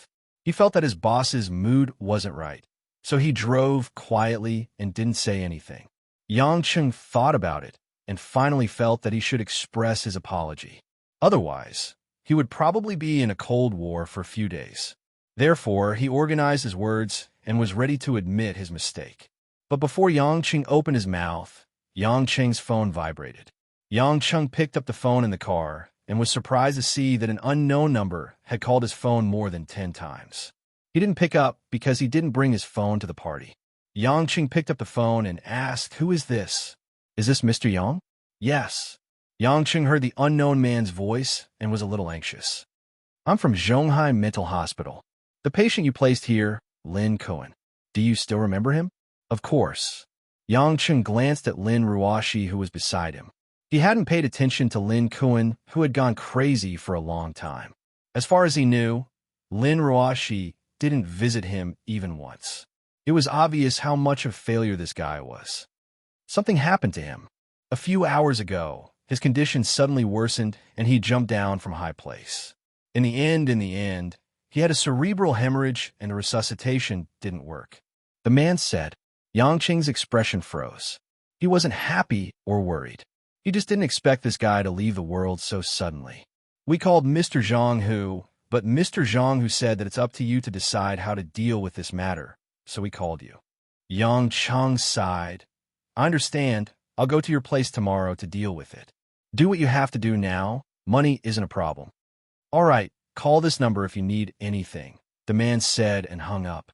After about an hour, the two of them returned to the villa at Dragon Garden after a long journey in silence. Before they entered the house, Yang Chung called out to Lin Ruashi, I have something to tell you. Lin Ruashi frowned. If it's about what happened just now, you don't have to say anymore. I'm not interested in listening to your explanation. It's about your father, Yang Chung said with a straight face. Lin Ruashi was stunned. She seemed to be unfamiliar with the word father. She looked at Yang Chung coldly and gestured for him to continue. I told you before that he's crazy. You didn't ask me which hospital he was in, so I'm sure you haven't visited him. I know you hate him. The hurt he caused you can't be explained in a few words. I understand how you feel, so I didn't tell you before. But just now, someone from the mental hospital called and told me that his condition suddenly worsened.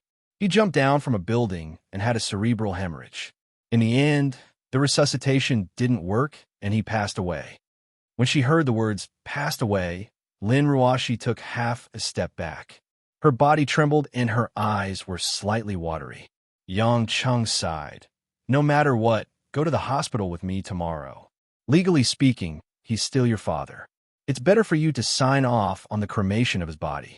Lin Ruashi stood at the door for a long time before she asked in a clear voice, Actually, I've thought about asking you where he is.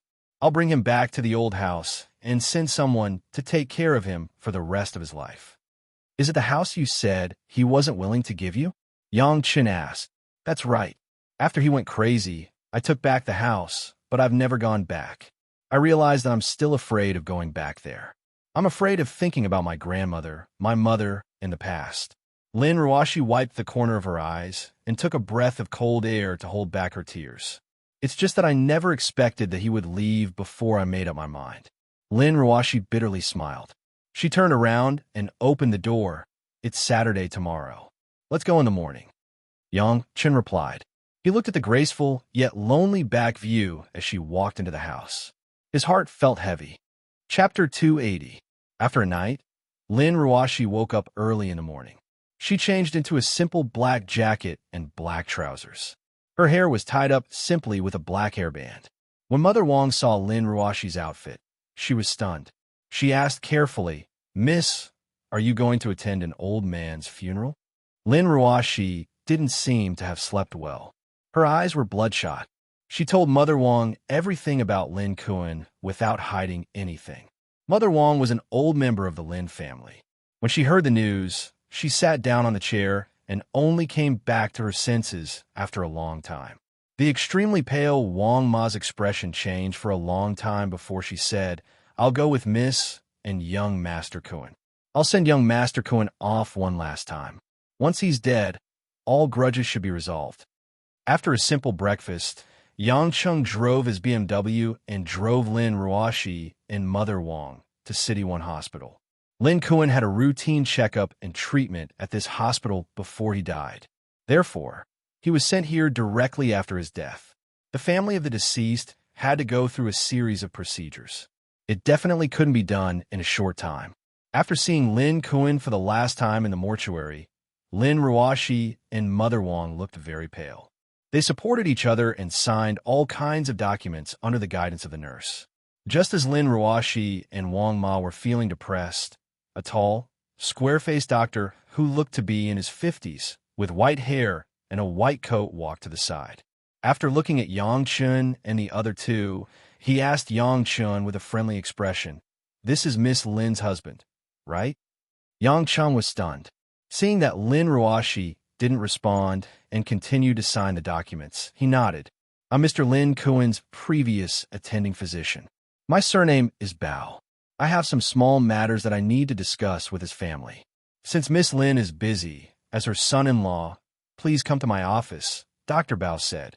Seeing that Lin Ruashi didn't seem to have any objections, Yang Chung didn't have the heart to let her work more, so he followed Dr. Bao into his office. After entering the spacious and bright office that smelled like medicine, Dr. Bao asked politely, "May I know your name, sir?" "My surname is Yang," Yang Chung said after sitting down. Dr. Bao smiled as he walked to the water dispenser and poured a glass of mineral water for Yang Chung. He then returned to his seat and took out a folder from his desk drawer. After searching for a while, Dr. Bao took out a stack of photocopied information and placed it in front of Yang Chung. Yang Chung frowned and asked, "Doctor, what is this?" "It's a medical record." Dr. Bao had a strange smile in his eyes. "This is my patient, Lin Kuan. Ever since he came to see me, I have kept his medical record. However, this isn't the original copy, but one of the photocopies. Why are you showing this to me?" Yang Chung had a bad feeling. Dr. Bao pouted his lips. "Mr. Yang, you can take a look, especially the second page of the medical record. You'll know after reading it." Yang Chung picked up the medical record and flipped it open slowly. When he flipped to the second page, a gleam of light flashed across his eyes and his face sank instantly. "Dr. Bao, what do you mean by this?" Yang Chung squinted his eyes and stared at Dr. Bao, who was smiling weirdly. "Mr. Yang, you're a man worthy of envy. You have such a beautiful wife, and she's a woman who owns tens of billions of assets. I think Mr. Yang must be an extraordinary person, otherwise you wouldn't be able to marry such a woman as your wife," Dr. Bao praised. Yang Chung sneered. "Tell me what you really think." Dr. Bao chuckled. "Actually, I'm not thinking about anything else. I'm just wondering what kind of impact it would bring to such a beautiful couple and such a wealthy family if some of the contents in the medical record were to be known by the outside world. Not only me, but also the company and the society." Yang Chung almost knew the real reason why he was called in. He raised his eyebrows and asked, "Dr. Bao, what kind of figure do you need to ensure that the contents of the medical record won't be leaked?" "Mr. Yang, you're indeed a sensible and forthright person. I like it." Dr. Bao laughed, raised his hand, and put up an index finger. "That's the figure. 1 million?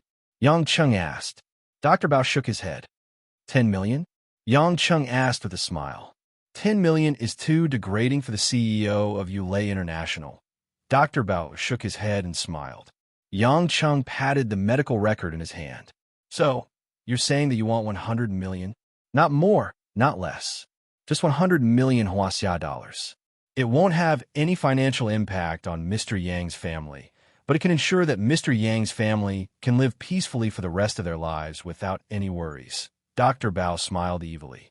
Yang Chung smiled, not knowing if he was happy or sad. 100 million to buy a lifetime of peace. Hee, it's really cheap.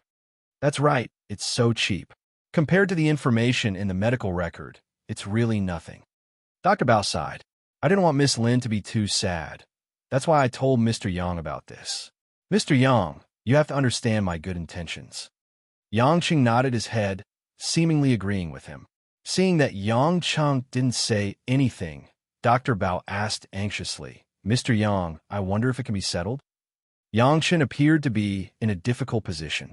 Dr. Bao, I'm thinking of giving you 100 million so that we can be more harmonious and let bygones be bygones. But you don't know that my wife is in charge of the money in my family. I really can't afford to give you 100 million. Dr. Bao's face suddenly turned ugly. He kept the medical record on the table and stuffed it back into the folder. It seems that I've invited the wrong person. I have to invite Miss Lin in personally. Don't. Yang Chung smiled and dissuaded him. It's such a small matter. Why bother my wife? She's tired enough now. Dr. Bao sneered. This isn't a small matter.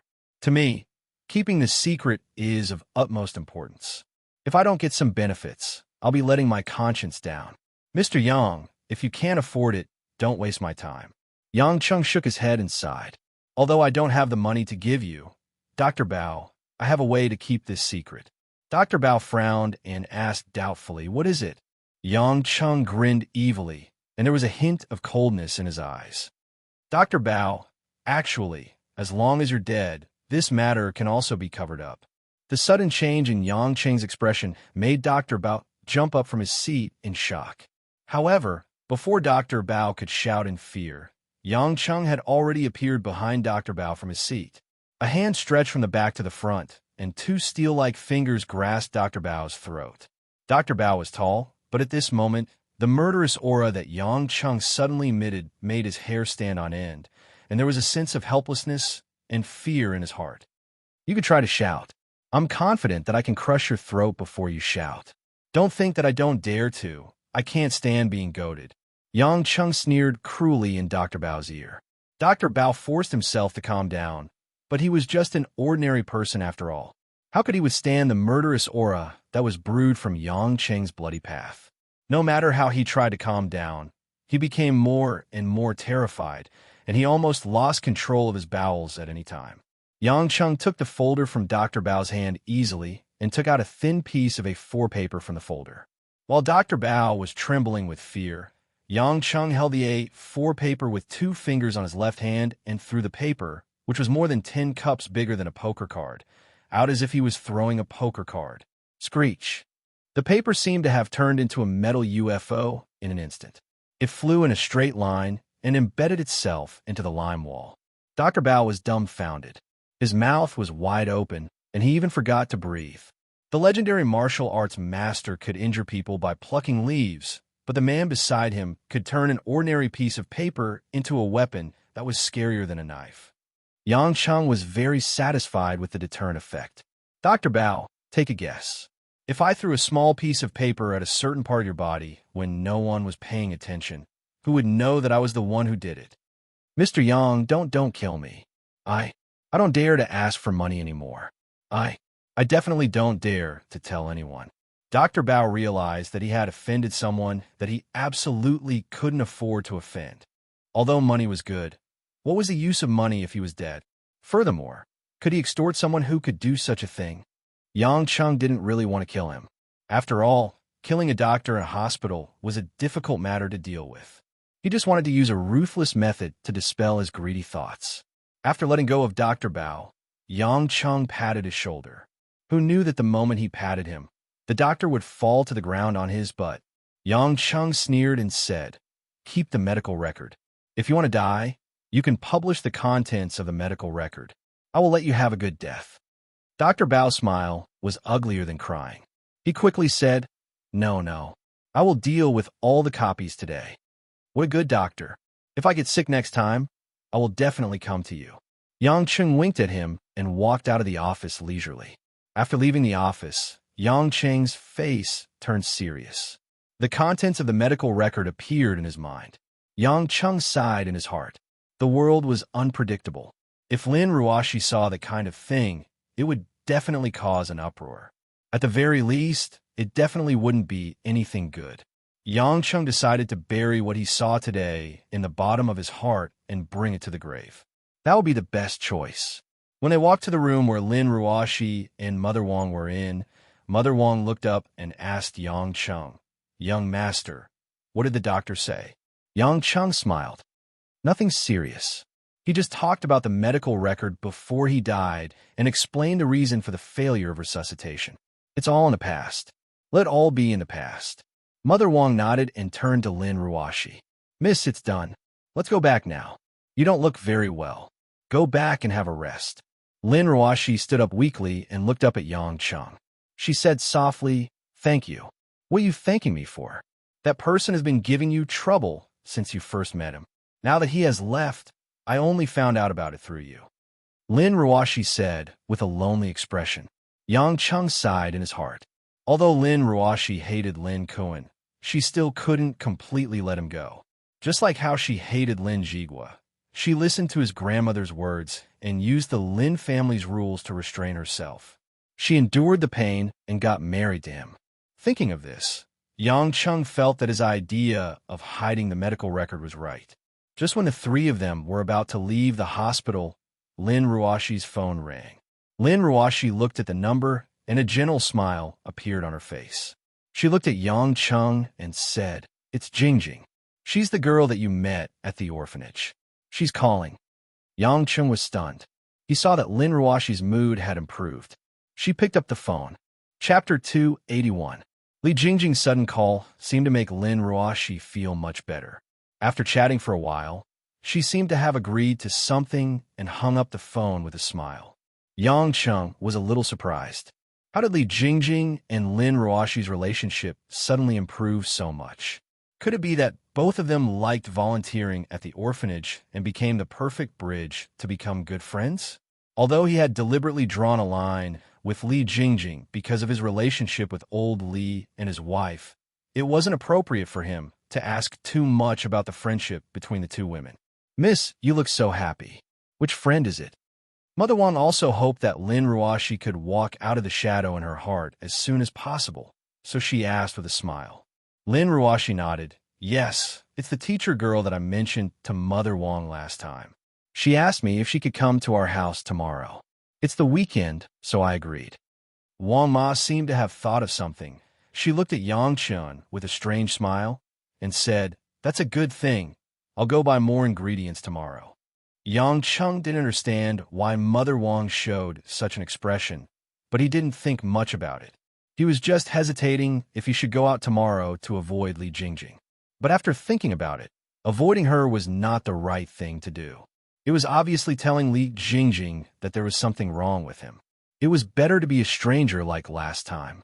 It was more direct. The three of them drove back to the villa in Dragon Garden. Wang Ma busied herself with cooking in the kitchen. Lin Ruoshi seemed to be mentally and physically exhausted as well. She silently walked upstairs, but unlike usual, she walked straight to the bedroom instead of the study where she worked. Yang Cheng was considering sitting down to watch TV leisurely while waiting for lunch, but his phone suddenly vibrated. Yang Cheng looked at the number. It was the captain of the Sea Eagles, Molin. Your Majesty Pluto, a lady came to us and wants to see you. Molin's tone was a little helpless, as if he had encountered some small trouble. Yang Cheng was stunned. Someone wanted to see him, but they didn't come to him. Instead, they went to the Sea Eagles that he was hiding in Zhonghai. This was clearly a domineering approach. What's her name? Yang Cheng asked with a frown. That lady didn't want to tell me her name. She said that you'd know her if you came. Molin grumbled over the phone. Yang Cheng hung up and sat on the sofa for a while. He seemed to have guessed who it was. Seeing that there were still 3 hours until lunchtime, she wasn't in a hurry, so she ran into the kitchen to inform Mother Wong and ran out the door again. He drove to the apartment where the sea eagles were, and Mullen was already waiting for him at the door. Although it was winter, Mullen wore a white short-sleeved shirt as he stood at the door. He didn't seem to feel cold at all. "Don't you think it's weird to dress like this?" Yang Chung said. "Your Majesty Pluto, Huaxia's winter isn't cold." As a Special Forces soldier who operated in the Arctic Ocean all year round, he wouldn't be affected unless it was minus 20 degrees Celsius. "I know it's not cold. You're not cold, and I'm not cold either. But as a normal person, you have to feel normal. If other residents see you dressed like this, they'd think you're crazy," Yang Chung said. Mullen blinked and nodded with a smile, but he didn't seem to regret it. With Mullen leading the way, Yang Chung arrived at the conference room on the top floor of the apartment. In the huge conference room, there was already a beautiful figure sitting alone, drinking coffee. Yang Chung directly told Mullen to leave. Mullen knew that the two definitely had something to discuss, so he tactfully excused himself. Yang Chung opened the door and walked into the conference room. After confirming who it was, he had a strange smile on his face. "Elder Lilith, why haven't you returned to Europe?" The woman who had come was Lilith, whom he had just parted with last night. It wasn't strange at all that she could find her way here. After all, the Dark Parliament's intelligence network had been extended for more than 10 centuries, and it truly covered the entire world. At this moment, Lilith was wearing a casual beige wool sweater and a pair of tight-fitting light-colored jeans. Her blonde hair was draped behind her head, and she didn't have any makeup on her charming face. Her naturally beautiful, delicate, and white skin appeared even more dazzling under the sunlight. For a member of the blood race at Lilith's level, the sunlight could only limit a little of her strength. Lilith didn't directly answer Yang Cheng's greeting question. Instead, she continued to sit on a leather chair by the window, enjoying the warm sunlight shining in through the window. "It's been a long time since I've been able to bask in the sun so easily, Your Majesty Pluto. In Europe, I wouldn't dare to go out and bask in the sun so openly. The people from the Roman Curia are too annoying, even more annoying than a follower," Lilith complained. Yang Chung wasn't surprised that Lilith knew his identity. With her intelligence, she should have figured out who he was last night. He pulled a chair over and sat next to Lilith.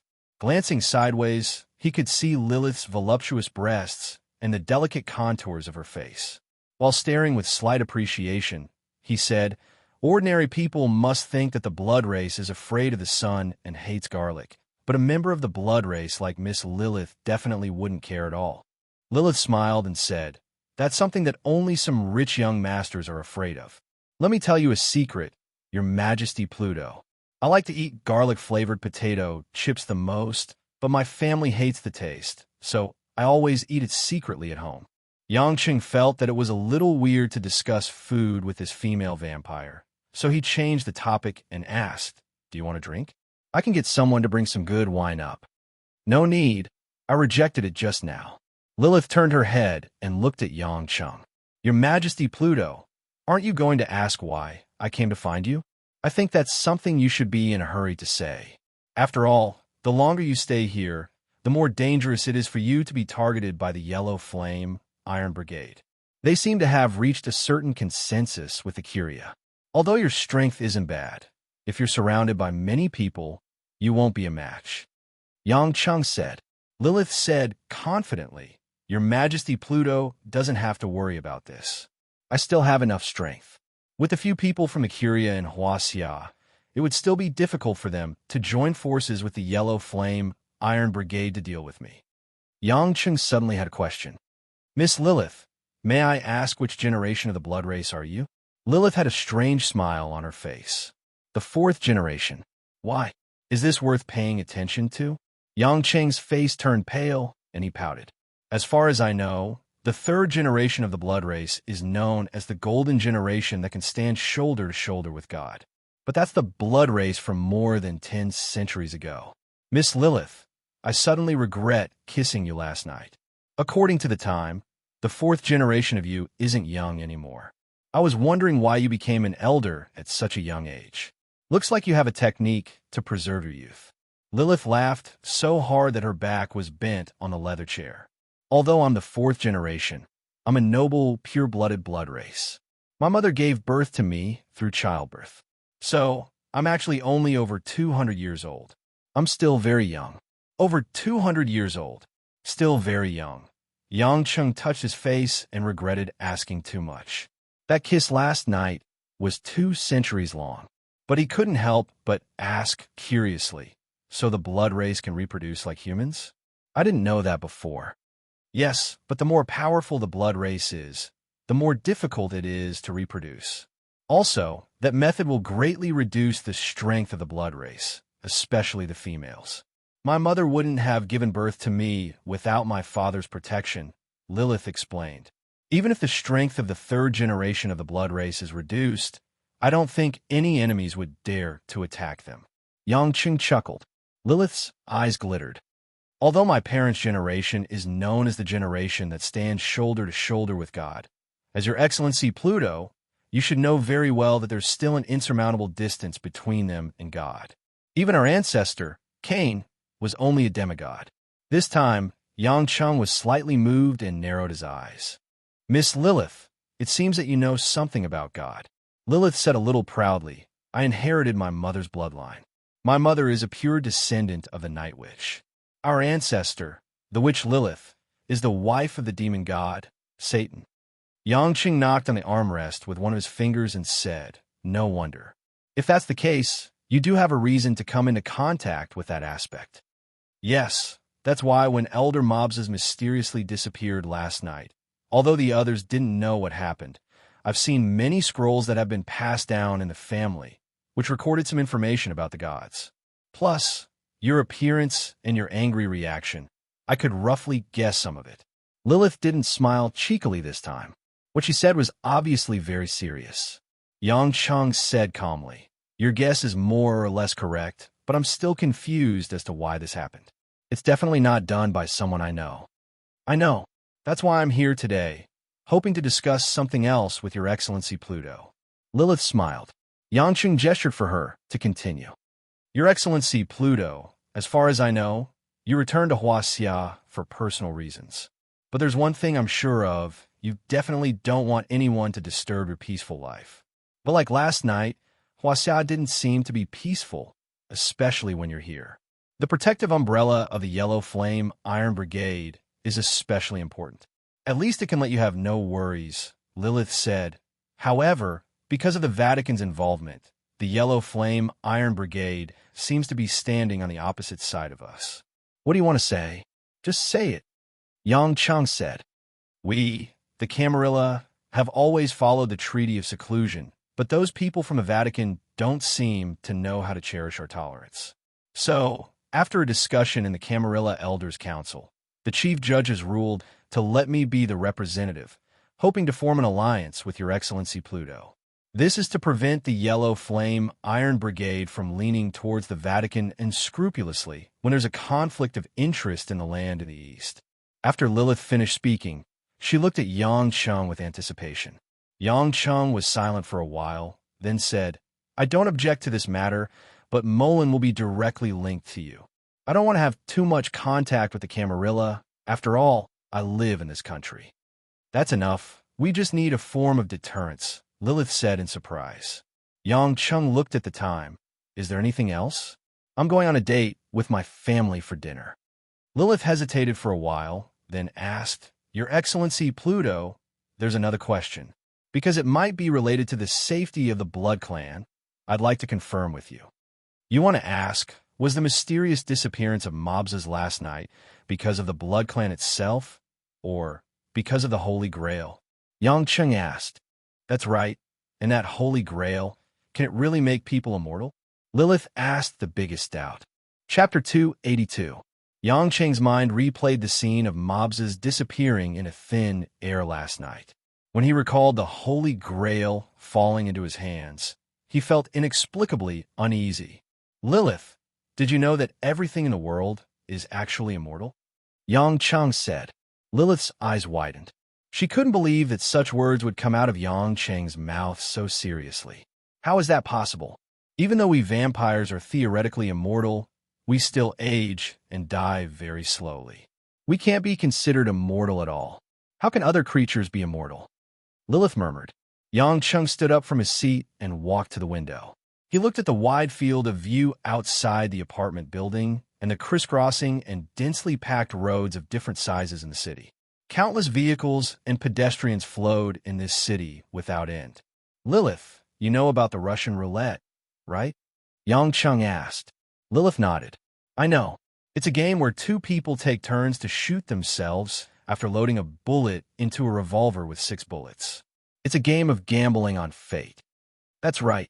If this game ends, one person will definitely be shot. Yang Chung revealed a strange smile. However, if you believe in quantum mechanics and parallel space theory, then you can assume that no one will die at the end of this game. Lilith was already more than 200 years old. In her eyes, she had witnessed the development of scientific theories such as quantum mechanics and parallel space theory. This was because when Einstein died, Lilith was already old enough to be a great-grandmother. However, even a vampire who had lived for a long time still revealed a blank expression when she heard Yang Cheng's bold and imaginative remarks. Yang Cheng also knew that Lilith might not be able to understand, so he continued to explain. The parallel space theory states that this world is formed by countless parallel spaces folded together. This means that in every space, they're the same things. They are connected to each other, but they are different individuals. In quantum mechanics, the world was made up of different microscopic particles.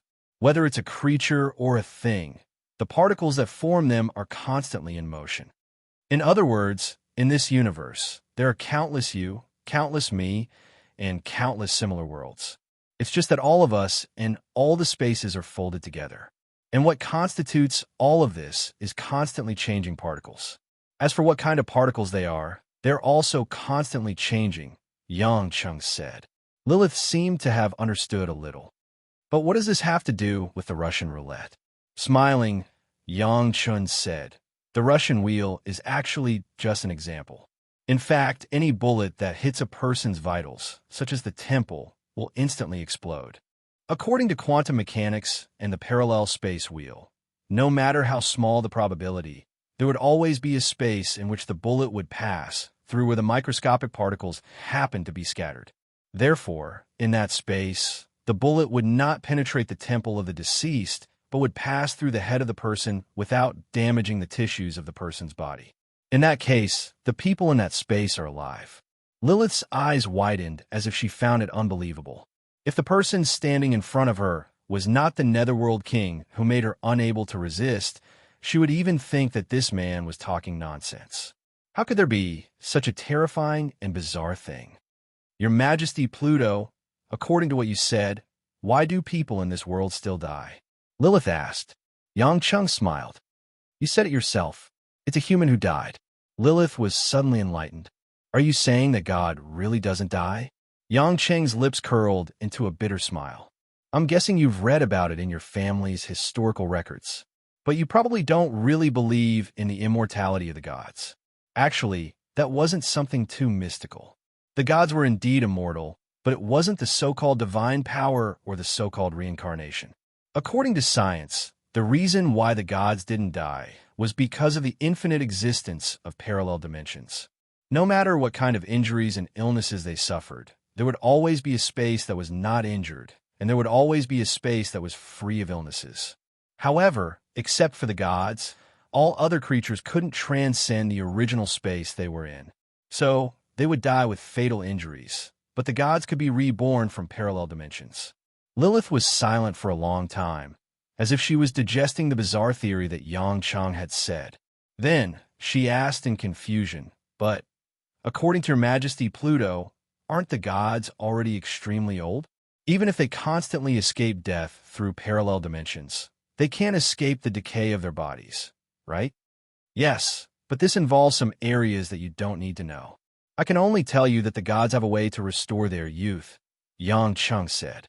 You're smarter than I thought. You understood at once. Lilith rolled her eyes at Yang Chung. I'm already more than 200 years old. I didn't live in vain. After thinking for a while, she said, I finally understand why the gods made the Treaty of Gods to restrict the fighting between each other. Since everyone is immortal, then there is no point in fighting. Instead, it will only cause unnecessary destruction. That's right. However, the gods aren't absolutely immortal. They can still fall. It's just that it's very complicated and not something you should know. All in all, although destroying the parallel space doesn't affect the gods, it's a huge disaster for other races. Yang Qin's face turned slightly gloomy. He said, Mobs's is a living sacrifice. Lilith's eyes widened. Did Elder Mobs's really disappear into thin air because of the space shattering? I'm still confused. Who was it that destroyed the parallel dimension last night and snatched the Holy Grail under my eyes? Yang Cheng sighed. It must be a god. I feel that he's definitely not weaker than me, maybe even stronger.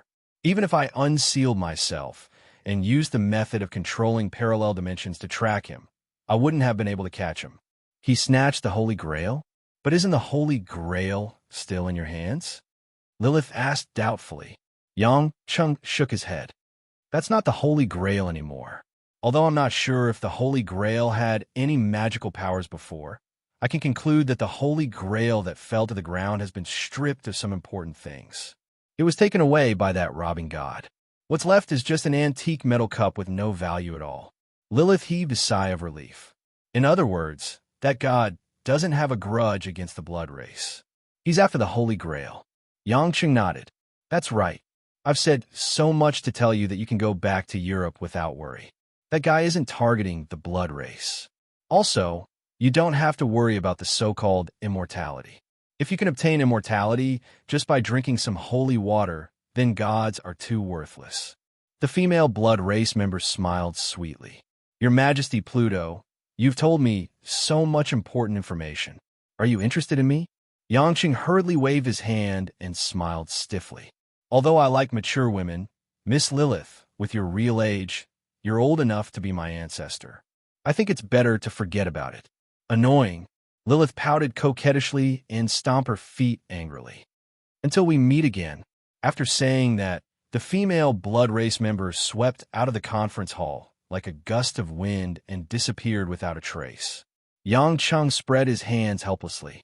He seemed to have touched on Lilith's reverse scale. It seemed that regardless of whether it was humans or the blood race, women were very sensitive about age. However, Lilith's departure made Yang Cheng's heart sink a little. The god that appeared last night clearly had the strength of a main god. However, among the main gods that he knew of, none of them had that kind of energy fluctuation. Who could it be? Could it be some nameless god from ancient times? Impossible. Since the creation of the world, the most powerful gods are the 12 main gods. Among the gods that he knew of, there were still a few that he hadn't heard of. Could it be one of them? However, if it was really a main god, why didn't he want to show himself? Why did he want to snatch the Holy Grail? Why did he not hesitate to openly violate the Treaty of Gods and use his godly power? Yang Cheng felt a headache coming on. It seemed that he had to find an opportunity to discuss this with the others in the future. He hoped that it wasn't a terrible situation. Right at this moment, Mother Wang sent a text message to ask if Yang Cheng was going home soon. Only then did Yang Cheng realize that he had stayed for too long. He hurriedly replied that he would be home soon. 20 minutes later, Yang Cheng returned to the villa. In the living room, piping hot dishes were already laid out. Lin Ruoshi and Mother Wang had already sat down and were ready to eat. Lin Ruoshi had rested for a while. Her complexion looked better, but she still looked a little bleak. Seeing that Yang Cheng had rushed back from outside, she was not in a hurry to eat. She said softly, "Go wash your hand before eating. Be more hygienic." This was the first time that Yang Cheng heard Lin Ruoshi ask him to be more hygienic. He chuckled and did not mind. He ran into the bathroom to wash his hands and came out. Mother Wang had already scooped rice for him. Yang Cheng picked it up and wolfed it down. "Eat slowly. No one is fighting with you." Lin Ruoshi frowned and complained. Yang Cheng smiled awkwardly and slowed down his movements. He also felt that it was rather inelegant. After all, there were two women beside him. But not long after, Lin Ruoshi seemed to feel that something was wrong. She said, "Why are you only eating meat dishes? Eat more vegetables. You need to replenish your vitamins and water in the winter. This time, Yang Chung really stopped moving. He felt that this meal was too strange. He raised his head and stared at Lin Ruoshi as if he wanted to study her. Lin Ruoshi was at a loss for what to do. She frowned and said, "What's wrong?" "Eat." "Wife, you are very strange today. Are you not feeling well?" Yang Qing asked with concern. "No. Why do you ask?" Lin Ruoshi said. When Mother Wang saw the couple's expressions, she understood what was going on. However, she lowered her head and did not speak. Yang Chung shook his head and sighed. "Why do I feel that you have suddenly become the kind of housewife who cares about this and that? Your usual coldness is gone. I'm not used to it." Lin Ruoshi's face turned cold. "You think that I'm caring too much about you?" No. Yang Chung quickly denied and smiled. "You're right. That's how you should care." After saying that, he quickly picked up a few cabbages and put them into his bowl. Lin Ruoshi glared at him and held back the smile on her lips. She cleared her throat and slowly chewed. When Mother Wang saw this, she lightly shook her head and smiled. Chapter 283. The next day happened to be Sunday, and it was also the day that Li Jingjing said she would come over. Mother Wang went out early in the morning to buy a lot of fresh vegetables and meat, as if she was going to treat them well. Yang Chung did not deliberately avoid her and watched the television downstairs, waiting for Li Jingjing to come over. What made Yang Chung feel surprised was that Lin Ruoshi was also wearing an apron and was busy with something with Mother Wang in the kitchen, as if they were going to cook. Although he did not dare compliment Lin Ruoshi's cooking skills, Yang Chung treated it as if she was playing around and did not think too much about it.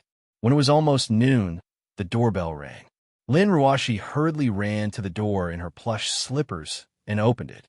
At this time, she was much more humane than usual as she welcomed Li Jingjing with a smile. It was clear that her feelings for Li Jingjing were very good. Li Jingjing, who was wearing a white down jacket, walked into the room like a flower. The girl seemed to have matured a lot, and the intellectual temperament of a teacher also carried a bit of charm. Yang Chun watched as Lin Ruoshi held Li Jingjing's hand and said a lot of intimate words to her. Contrary to her usual taciturn attitude, he felt that it was a little unbelievable. He secretly thought that their relationship had improved too quickly. However, he didn't know that Lin Ruoshi had been secretly learning cooking skills from Li Jingjing. "Yeah, Jingjing, why did you bring things?" When Lin Ruoshi saw the bag in Li Jingjing's hand, she complained, "Didn't I say that I would treat you to a meal today? Why did you bring things?" "It's my first time here, so of course I have to pay attention to my etiquette." Li Jingjing smiled and said, "Big Sister Lin, I'm sure you don't lack anything, so I didn't bring anything else. I only brought some dried vegetables that I made at home. It would be good for stewing meat." When Lin Ruoshi heard this, she smiled and took the bag before leading Li Jingjing to the sofa in the living room to sit down. "Yang Chung, Jingjing is a guest. Why aren't you getting up to greet her?" Lin Ruoshi saw that Yang Chung was sitting there watching the news, so she frowned and said in displeasure. Yang Chung smiled at Shan Shan and greeted Li Jingjing, "Welcome, Miss Li." Hearing Yang Chung call her Miss Li, Li Jingjing's face turned slightly pale, but she forced a smile and nodded. Lin Ruoshi didn't notice anything strange and just thought that Li Jingjing was shy. She said to Li Jingjing, "I'm helping Mother Wang cook. We'll be able to eat soon. Why don't I go and help too?" Just as Li Jingjing was about to get up, Lin Ruoshi held her back. "No need. I told you to eat my cooking." Seeing that Lin Ruoshi was very stubborn, Li Jingjing didn't say anything more and sat down with a smile. When Lin Ruoshi ran back to the kitchen, Li Jingjing and Yang Chung were sitting on the sofa. They were very close to each other, but they seemed to be incomparably distant. Yang Chung was also quite emotional. Not long ago, the two seemed to be very close. But now, he had cruelly drawn a line between the two of them. But this was also for the good of old Li's family, so he could only harden his heart. Li Jingjing's eyes were staring at the TV screen, but she didn't pay any attention to the news. Her mind was in a mess, and her eyes were filled with a complicated look. The two sat quietly for almost half an hour. Mother Wang and Lin Ruoshi in the kitchen brought out the dishes and called Yang Chung and Li Jingjing to eat. Yang Cheng turned off the TV and walked over alone. Li Jingjing tidied up her depressed expression and also walked to the table and sat down. Mother Wang politely welcomed. Miss Li, it's your first time here. Don't stand on ceremony. Eat more. Li Jingjing didn't seem to be anything strange. She smiled quietly and responded. The sumptuous dishes on the table looked very dazzling. Yang Cheng didn't say much and buried his head in the rice and ate in big mouthfuls. Lin Ruoshi saw that Yang Cheng was eating very happily. She also ate a bit of every dish and was quite satisfied with the taste. At this time, Yang Cheng vaguely praised, Mother Wang's cooking is always so delicious. You can't blame me for eating so fast. I really can't stop. Mother Wang chuckled and said, Young master, today's dishes weren't cooked by me. Yang Cheng stared blankly and looked at Lin Ruoshi in astonishment. Darling Ruoshi, did you cook all of it? Being called like this by Yang Cheng in front of Li Jingjing, Lin Ruoshi's face couldn't help but turn red. She rebuked in her heart and said, Can I? This time, Yang Cheng had a whole new level of respect for her. You improved so much in such a short time. Lin Ruoshi said with a bit of arrogance, Isn't it just cooking? I learned from Li Jingjing a few times. As long as I learn seriously, it's not difficult. Yang Cheng felt a faint warmth in his heart. This woman actually secretly learned cooking from Li Jingjing behind his back. Although she was a little silly, she was also very cute. No wonder his relationship with Li Jingjing deepened so quickly. It turned out that they had become master and disciple in cooking. Big sister Lin is very talented. I actually didn't teach her much. Li Jingjing praised in a timely manner, but there was a bit of bitterness in her eyes. Seeing the intimate interaction between Lin Ruoshi and Yang Cheng, she clearly didn't feel good. Half an hour later, lunch was over. Yang Cheng pretended to yawn a few times and used the excuse of taking a nap to go upstairs to his bedroom. But in reality, when he saw Li Jingjing's occasional resentful gaze, Yang Cheng always felt bad in his heart. Lin Ruoshi unhappily rolled her eyes at him. Other than eating, I only sleep. It seemed that she was addicted to doing housework. Lin Ruoshi followed Mother Wang into the kitchen to wash the dishes and let Li Jingjing watch TV in the living room. Li Jingjing sat on the sofa for a while. After a few minutes, she seemed to have made a decision. She took a deep breath and stood up, walking towards the stairs. She walked all the way to the second floor and walked to the bedroom that Yang Chen entered. Thud, thud, thud. A brief moment later, the door opened. Yang Chen wasn't asleep and was still wearing a sweater. When he saw Li Jingjing standing by the door, he was left speechless. Li Jingjing's face was filled with resentment as she looked at Yang Cheng.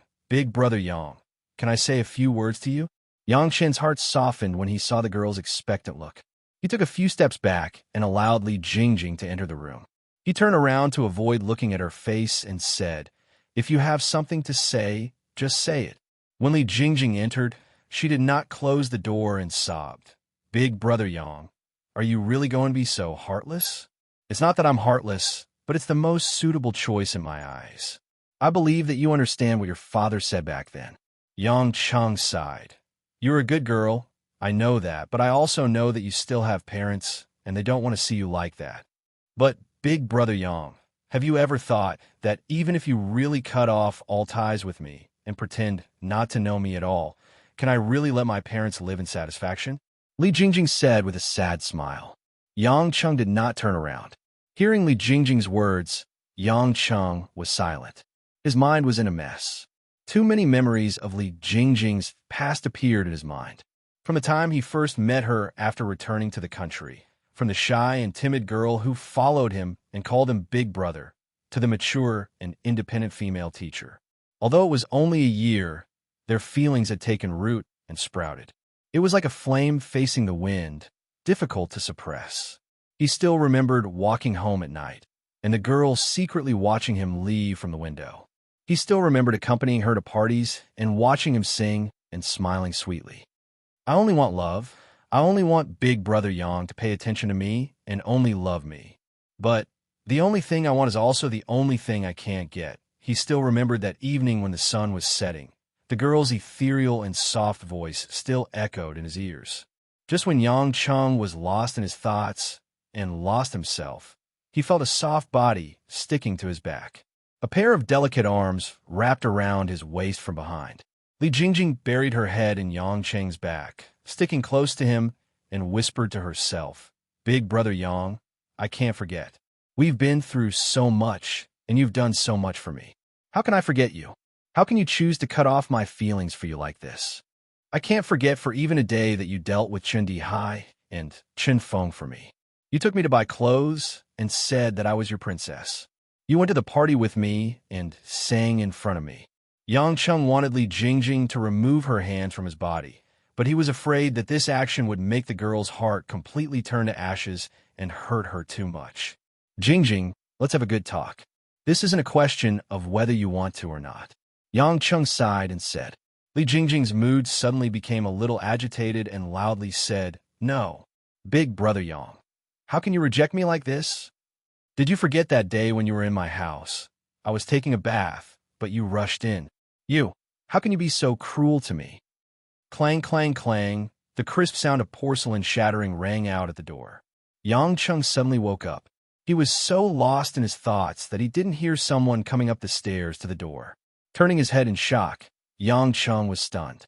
He saw Lin Ruoshi standing at the door with a face full of panic, grief, and despair.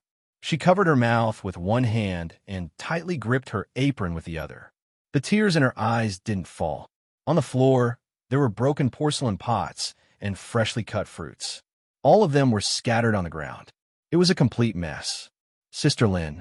Li Jingjing let go of Yang Cheng's hand. Like a child who had done something wrong, she drooped her head and shrunk to the side. "Ruoshi, we don't say it. I don't want to hear it." Lin Ruoshi quickly turned around and ran away. Soon, there was a loud sound of the door closing. Obviously, she ran back to her room and closed the door. Yang Chung was stunned for a long time. He turned around and looked at Li Jingjing, who didn't say a word and seemed to have exhausted all her strength. With a complicated expression, he said, "You did it on purpose, didn't you?" Chapter 284. Hearing Yang Cheng's sudden question, Li Jingjing's delicate body trembled slightly. She remained silent and continued to lower her head, not saying a word. From taking the initiative to visit his home, knocking on his door, saying these words to him, taking the initiative to hug him, and even saying those ambiguous words in front of Lin Ruoshi, Yang Cheng quickly judged that this was definitely not a coincidence. Yang Cheng looked at her for a while and sighed deeply, but he did not force the girl to say anything. "I don't know why you did this, but I believe that the Li Jingjing I know will not deliberately plot and use such dark means to destroy other people's feelings." Yang Cheng stared at Li Jingjing and said, "Now, if you don't want to say it, I won't ask anymore. But I hope that this is the first and last time in your life that you're not like you." After Yang Cheng finished speaking, Li Jingjing finally could not hold it in anymore. Her tears fell to the ground and she sobbed. Yang Cheng did not comfort Li Jingjing because there was someone who needed comfort waiting for him at this time. Walking to the door, Yang Cheng looked at the broken porcelain pot and scattered fruits on the ground. Vaguely, Yang Cheng felt a pain in his heart. At this moment, her heart should be broken like this porcelain pot. Yang Cheng wasn't a fool who was indifferent to relationships. After spending some time together, Lin Ruoshi had become more talkative towards him. She had started to meddle in his affairs and ask about his past. Today, they met again. She had secretly learned how to cook to show her virtuous side to him. Even if these signs could not show that this woman had fallen in love with him, it was enough to prove that she was trying to accept him, try to love him, and try to be a qualified wife. However, the words that Li Jingjing said while hugging him were tantamount to a poisonous sharp knife, piercing this woman's proud and pure heart. In front of her, he had always pretended not to know Li Jingjing, and Li Jingjing had always hidden that she knew him from her. Lin Ruoshi trusted Li Jingjing so much and treated her like a good friend.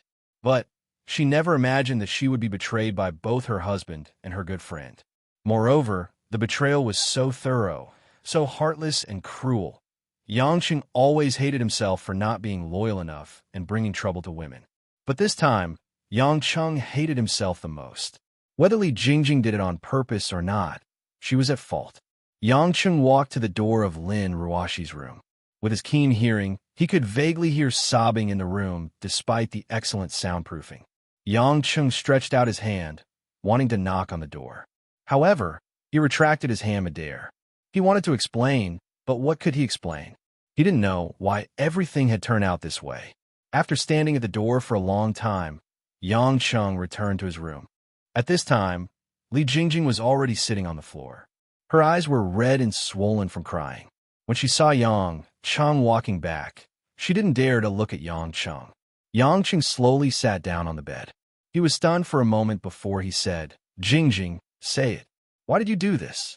If you don't say it, then perhaps our fate as friends will be broken." Li Jingjing raised her head with tears in her eyes.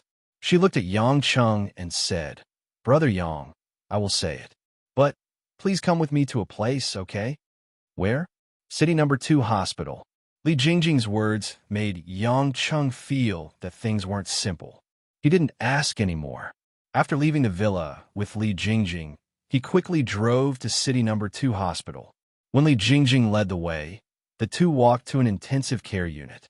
From the glass window outside the ward, Yang Chung saw the patient lying on the bed in the ward. "Old Li?" Yang Chung was stunned. The sleeping patient lying inside turned out to be Li Jingjing's father, his friend Old Li. Li Jingjing said softly, "Brother Yang, do you still remember that day when I came to the hospital with my father and happened to bump into you?" Yang Chung carefully recalled it. It was indeed once.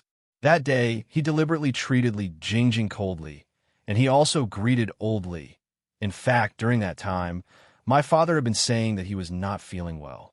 I brought him here to check his body, and the result. Li Jingjing choked and said, "The result was a liver tumor." Yang Cheng's heart turned cold. He seemed to think of something, but he didn't speak. Li Jingjing continued, "At that time, our whole family was scared. The doctor said that if we didn't do the surgery in time, the cancer would spread and we would never be able to save him. However, we couldn't get the money for the surgery.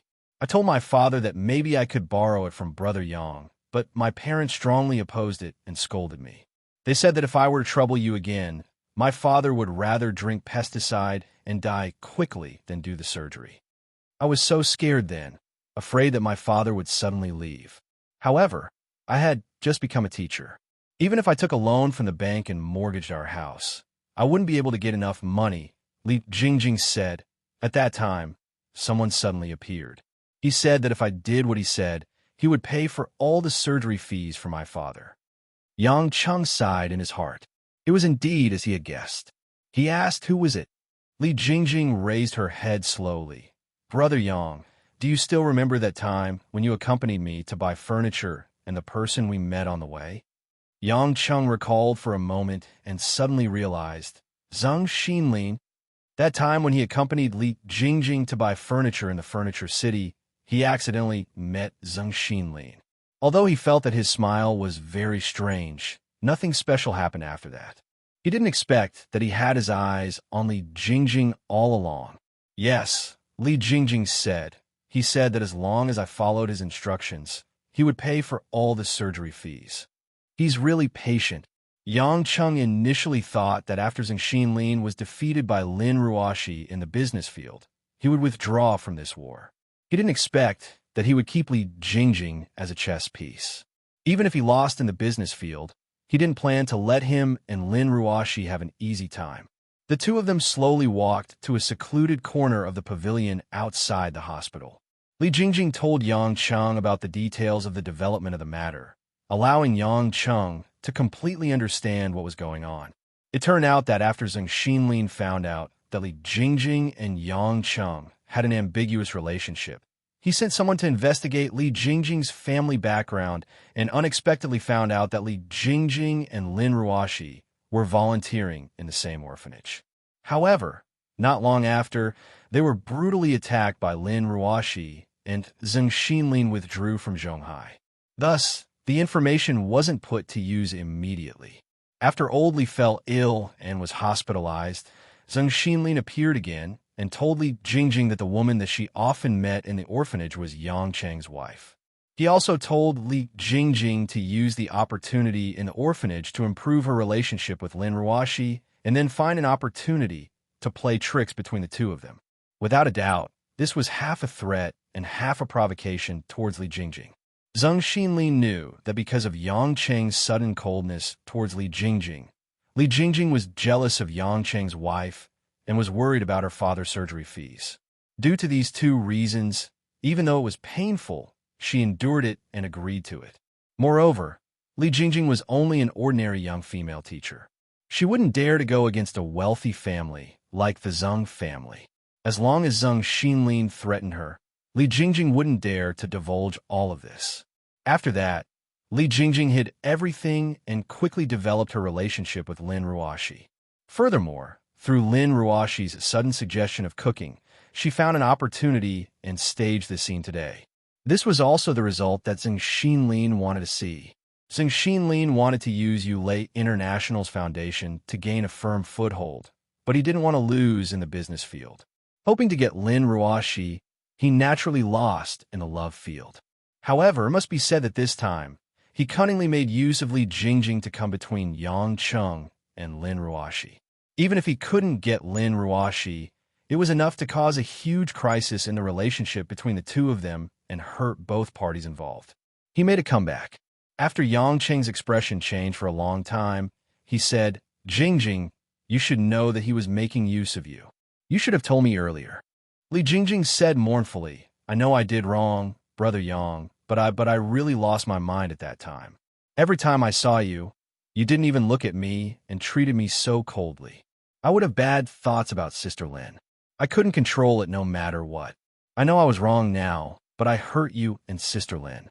I really don't know what to do.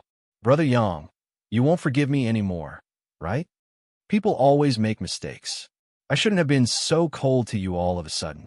Maybe between people, if there's more understanding and tolerance, this incident could have been avoided and Zheng Xinlin wouldn't have had the chance to take advantage of him." Yang Cheng sighed and said, "Since things have already come to this, you should take good care of your father. Don't mention this incident to him. Just say that it's a charity donation from an unknown person. I'll go back first." "Brother Yang," Li Jingjing cried and stopped Yang Cheng, who had turned around. "Is there anything else?" Yang Cheng felt very tired. You really don't like me anymore." Hearing this question with a trembling voice, Yang Cheng froze on the spot. Seeing that Yang Cheng didn't respond, Li Jingjing's tears fell down once again. Her heart was like dead ashes, and she said in a tone as if she was talking to herself, "Brother Yang, I know you must hate me now. Hate me for being hypocritical and stupid, but please listen to what I have to say. Do you know how I've been living these days? I can't eat. I can't sleep. These are the most basic things. After falling asleep, I wake up in the middle of the night, because I don't know how the person I love the most suddenly became a stranger, and he didn't even look at me. I also don't dare to confide in my parents or anyone else. I'm afraid they'll hate me, so I can only hide in a place where no one is around and cry. But the real pain is, the person I cry for doesn't seem to think of me at all. I'm the only one like this. It's as if that person has forgotten me and is alone with another woman. I really want to die, but I can't die because I'm afraid. I won't be able to see that person again. I won't be able to see you again, Brother Yang." Yang Cheng's hands tightly clenched into fists, trembling, and then slowly loosened. He spat out a mouthful of turbid air and strode away without looking back. Li Jingjing seemed to have exhausted all the strength in her body. She knelt on the ground and looked at Yang Cheng's receding figure with lifeless eyes. In the lonely winter, she was like a delicate flower that couldn't withstand the devastation, silently withering. Chapter 285.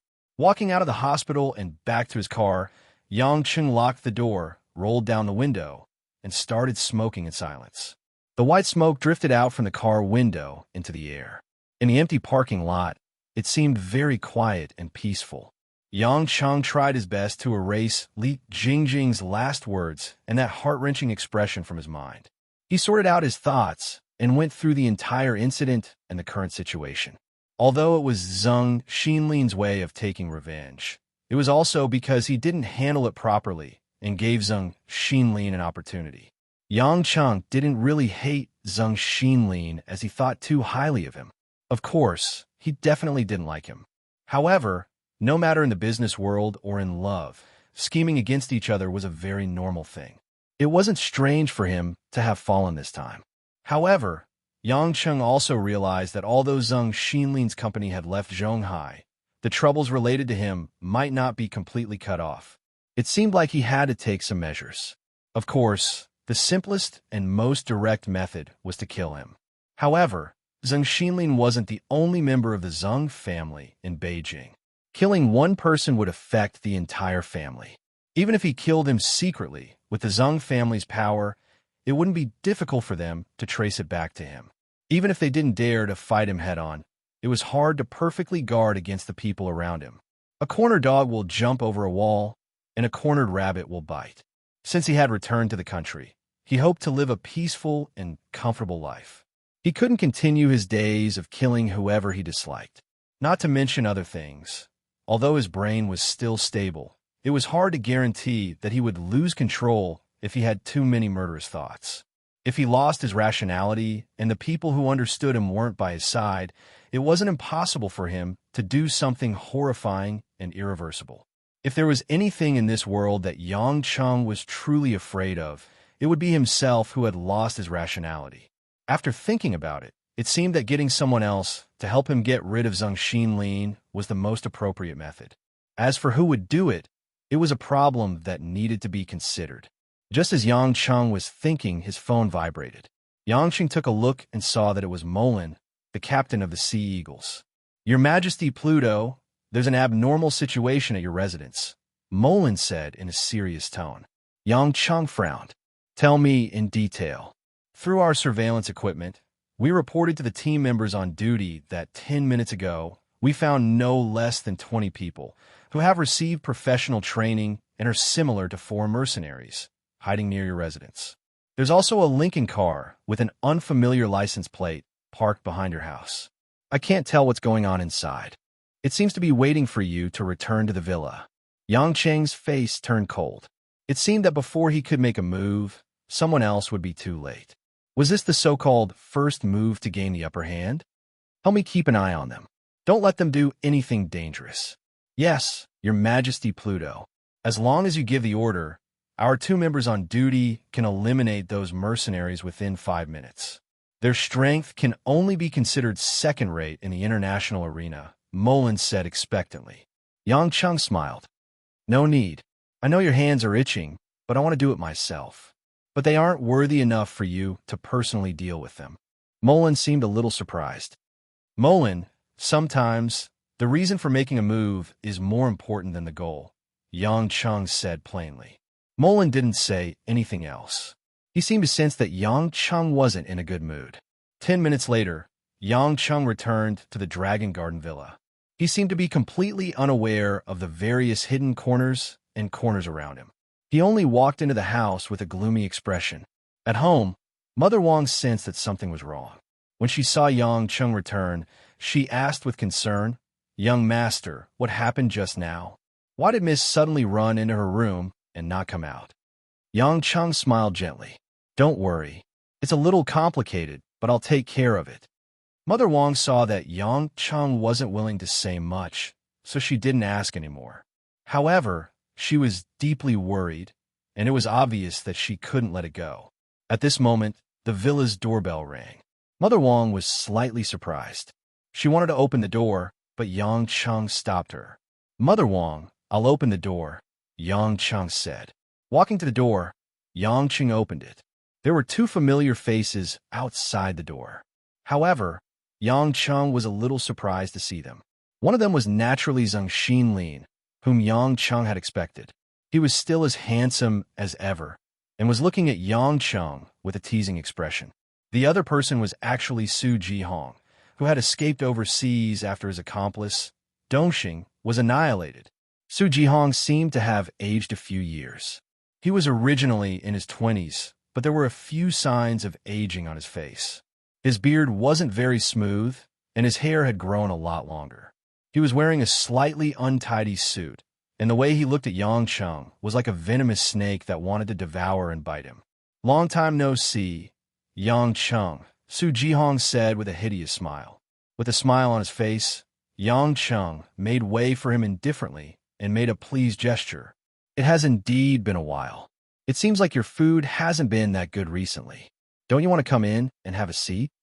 Zhang Xinlin said teasingly. Seems like you don't really like the present I gave you. Or are you pretending to dislike it even if you like it? What do you think? I really don't know about that. Oh right, Ruashi should be at home too. Why isn't she coming out to welcome you, Senior? As soon as he finished speaking, Lin Ruashi's cold voice came from the house. I just came down. I hope I can still welcome you in time. As expected, Lin Ruashi slowly walked down from upstairs with Mother Wang by her side. Mother Wang must have gone upstairs to call for her when she saw the guest. Lin Ruashi's eyes were a little red, but she seemed to have calmed down. However, the cold expression on her face seemed to have returned to the time when Yang Cheng first met her, like an unmelting ice and snow. Seeing Su Jihong, Lin Ruashi didn't seem to be surprised. She asked faintly, "You're still a wanted criminal. Aren't you afraid of being caught?" Su Jihong looked at the woman he used to pursue, and the coldness in his eyes intensified. "With young Master Zeng around, I won't be caught so easily. Seems like you guys have made some kind of deal." Lin Ruashi glanced at Zhang Xinlin. "Senior, although I did something merciless to your company, but personally, I have always respected you. However, I want to ask you a question. Were you the one behind Jingjing's incident?" Zhang Xinlin's eyes glowed. He looked at Yang Cheng and said to Lin Ruashi, "Although I didn't plan to hide it today, I admire your sharp mind for being able to guess that it was me who set it up so quickly. But so what? Although I'm the one in charge of Li Jingjing's matter, if it wasn't for the fact that Yang Cheng had a guilty conscience and had some kind of relationship with Miss Li, how could everything have succeeded? If there's one, there will be a second. You should be able to guess this. So, you should be thanking me. After all, I helped you see what kind of person your husband is. What kind of person he is my business." Zhang Xinlin, "You're despicable." After getting confirmation, Lin Ruashi said without hesitation. "Ha ha." Zhang Xinlin seemed to have heard a joke. "Despicable? Lin Ruashi, I brought you guys the opportunity to develop Yulei, but you single-handedly destroyed my Changlin media and plotted against my brother Su, destroying the Su family's tens of years of foundation in a day. Do you think you have the right to say that others are despicable? In the business world, only the strong prey on the weak. Since you guys have joined this game, you should abide by the rules and accept your failure. Venting your hatred in the business world onto your personal feelings, and you didn't even hesitate to implicate others. This only makes me feel disgusted." Lin Ruashi said mercilessly. Zhang Xinlin and Su Jihong's faces were a little gloomy, while Yang Cheng was a little emotional. He seemed to have underestimated Lin Ruashi's mental endurance. He didn't expect her to realize that Li Jingjing's incident wasn't so simple so quickly. However, even so, it would be hard for her to forgive herself so easily. "You're just like this. Your pride, your cruelty, haven't you realized it yourself? Don't make it sound so nice. Saying that other people's families are ruined is just asking for trouble. Don't you know that you're the executioner in all of this? I hate Yang Cheng, but Yang Cheng is just an accomplice, a sacrifice that you implicated. Lin Ruashi, don't think that just because you're pretty, you're good at doing business, and you can defeat others in the business world, others should just silently endure everything. Let me tell you, today, you will realize how wrong you are." Su Jihong seemed to be unable to control his emotions. After roaring angrily, he took out a black automatic pistol from the inside of his suit and aimed at Lin Ruashi's forehead. Chapter 286. Lin Ruashi didn't panic or dodge, and Su Jihong didn't have the intention to shoot immediately. Yang Cheng's nerves tensed up for a moment, but he didn't rush to disarm Su Jihong. The current situation was a little strange. Facing the black muzzle, Lin Ruashi didn't seem to care at all. Her gaze was a little complicated, and no one knew what she was thinking about. She seemed to be touched by Su Jihong's crazy words. "Why? Do you know that you're wrong? But it's too late. The Su family no longer exists. My father and mother committed suicide by drinking medicine because of you. Do you know how I've been living overseas during this period of time? It's true that I have food, clothes, and a place to live, but do you know how I feel? It feels like there's a knife scraping on my heart all the time, and blood is flowing nonstop. Su Jihong's eyes were filled with hatred as he hissed, "Do you think I'm the only one who hates you? Think about it carefully. For Yulei International to reach where it is today, how many opponents have you killed along the way? How many families have you single-handedly destroyed? Do you think they would feel good in their hearts? Today, I'll let you pay back the debt you owe. You want to kill me?"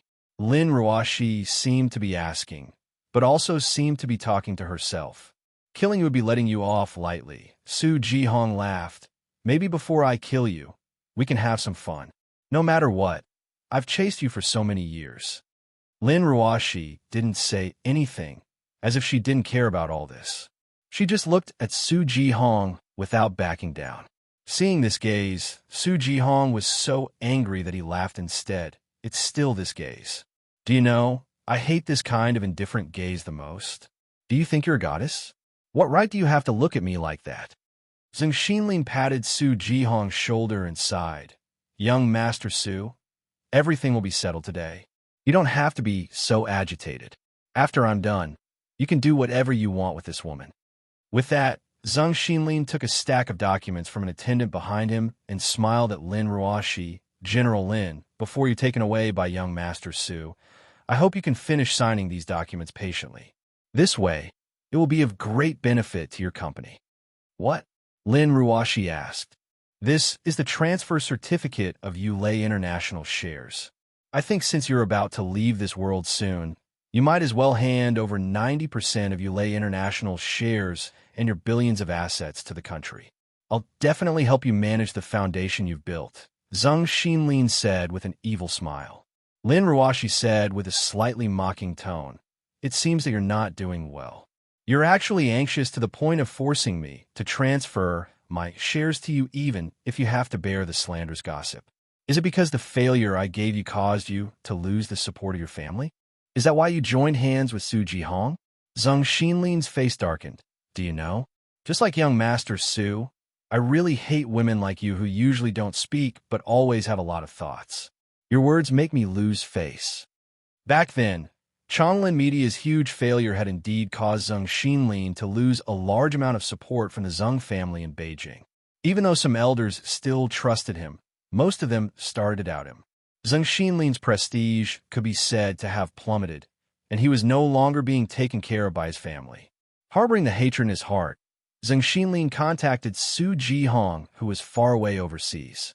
After reaching an agreement with Su Jihong to take revenge on Lin Ruoshi in Yangcheng, Zheng Xinlin made use of his connections with the customs and other agencies to let Su Jihong bring people and a large amount of cash back to the country. After handing over a large amount of money to Zheng Xinlin then relied on the Zheng family's reputation to conceal Su Jihong's identity and secretly waited for this day to come. "I'm very glad that you don't like me," Lin Ruoshi said coldly. "I can transfer my shares and assets to you, but you have to promise me one thing." Zheng Xinlin frowned. "Speak. You guys can kill me if you hate me, but you can't kill Yangcheng." "Killing him doesn't mean much to you guys," Lin Ruoshi said. Yangcheng suddenly raised his head and looked at the expressionless Lin Ruoshi in disbelief. This woman, at a time like this, actually thought of saving him first? Doesn't she hate me for hurting her heart so many times? Doesn't she care that I hid it from her and lied to her about so many things? Aha! What a deep love between husband and wife. Zheng Xinlin looked at Yangcheng viciously, then said to Su Jihong, "Young Master Su, what do you think?" Su Jihong smiled weirdly. He's just a man who sells mutton skewers, and he really thinks he's some kind of treasure. It's fine if you don't kill him, but at the very least, you have to make him unable to be a man for the rest of his life. An evil light flashed in Zheng Xinlin's eyes. This is not a bad suggestion. No way, Lin Ruoshi said angrily. The one who destroyed your company and drove you into a dead end is me, not Yangcheng. If you guys hurt him, I won't sign it even if I die. F*King B*TCH. If you don't want to sign it, you can sign it even if you die. Su Jihong seemed to be unable to bear it any longer and suddenly pulled the trigger. Bang! The gunshot startled the entire hall. Mother Wang, who was standing behind Lin Ruoshi and had been extremely nervous, immediately screamed in fright. However, the bullet didn't follow the original trajectory and hit Lin Ruashi's forehead. The gun in Su Jihong's hand was instantly knocked away by a strong force, and the bullet hit the ceiling, leaving a trail of sparks. Lin Ruashi originally closed her eyes and waited for death, but the sudden change of events made her open her eyes in confusion. However, she saw Su Jihong glaring at Yang Cheng. Yang Cheng, do you think that you guys won't have to die today after knocking away my gun? There are still 20 mercenaries outside who kill without blinking. You guys can't escape. You can try, Yang Cheng said indifferently. Su Jihong snorted coldly and waved his hand. Furball, who had been hiding behind Su Jihong as if he was watching a show, walked up with a smile. He still had that messy hair, a dirty coat, and stubble on his beard. This wretched-looking, tall, and filthy servant was unswervingly loyal to his master, Su Jihong. No matter if Su Jihong was a noble young master in the past or a fugitive now, Su Jihong would always follow him. Furball, haven't you always wanted to have a match with Yang Cheng? Today, before you send him to his death, you can have some fun, Su Jihong sneered. Furball chuckled and said to Yang Cheng, I knew you had some skills in the past, but the young master stopped me. A few days ago, because of the two of you, I could only become a fugitive. It's been a tough life. Today, you're going to die, so let's have a little fun. Lin Ruashi came back to her senses and understood that it was Yang Cheng who saved her in that instant. Her emotions were complicated, and seeing that Yang Cheng was about to fight for a ball, she hurriedly shouted, No, he used to be a special forces soldier. You can't beat him.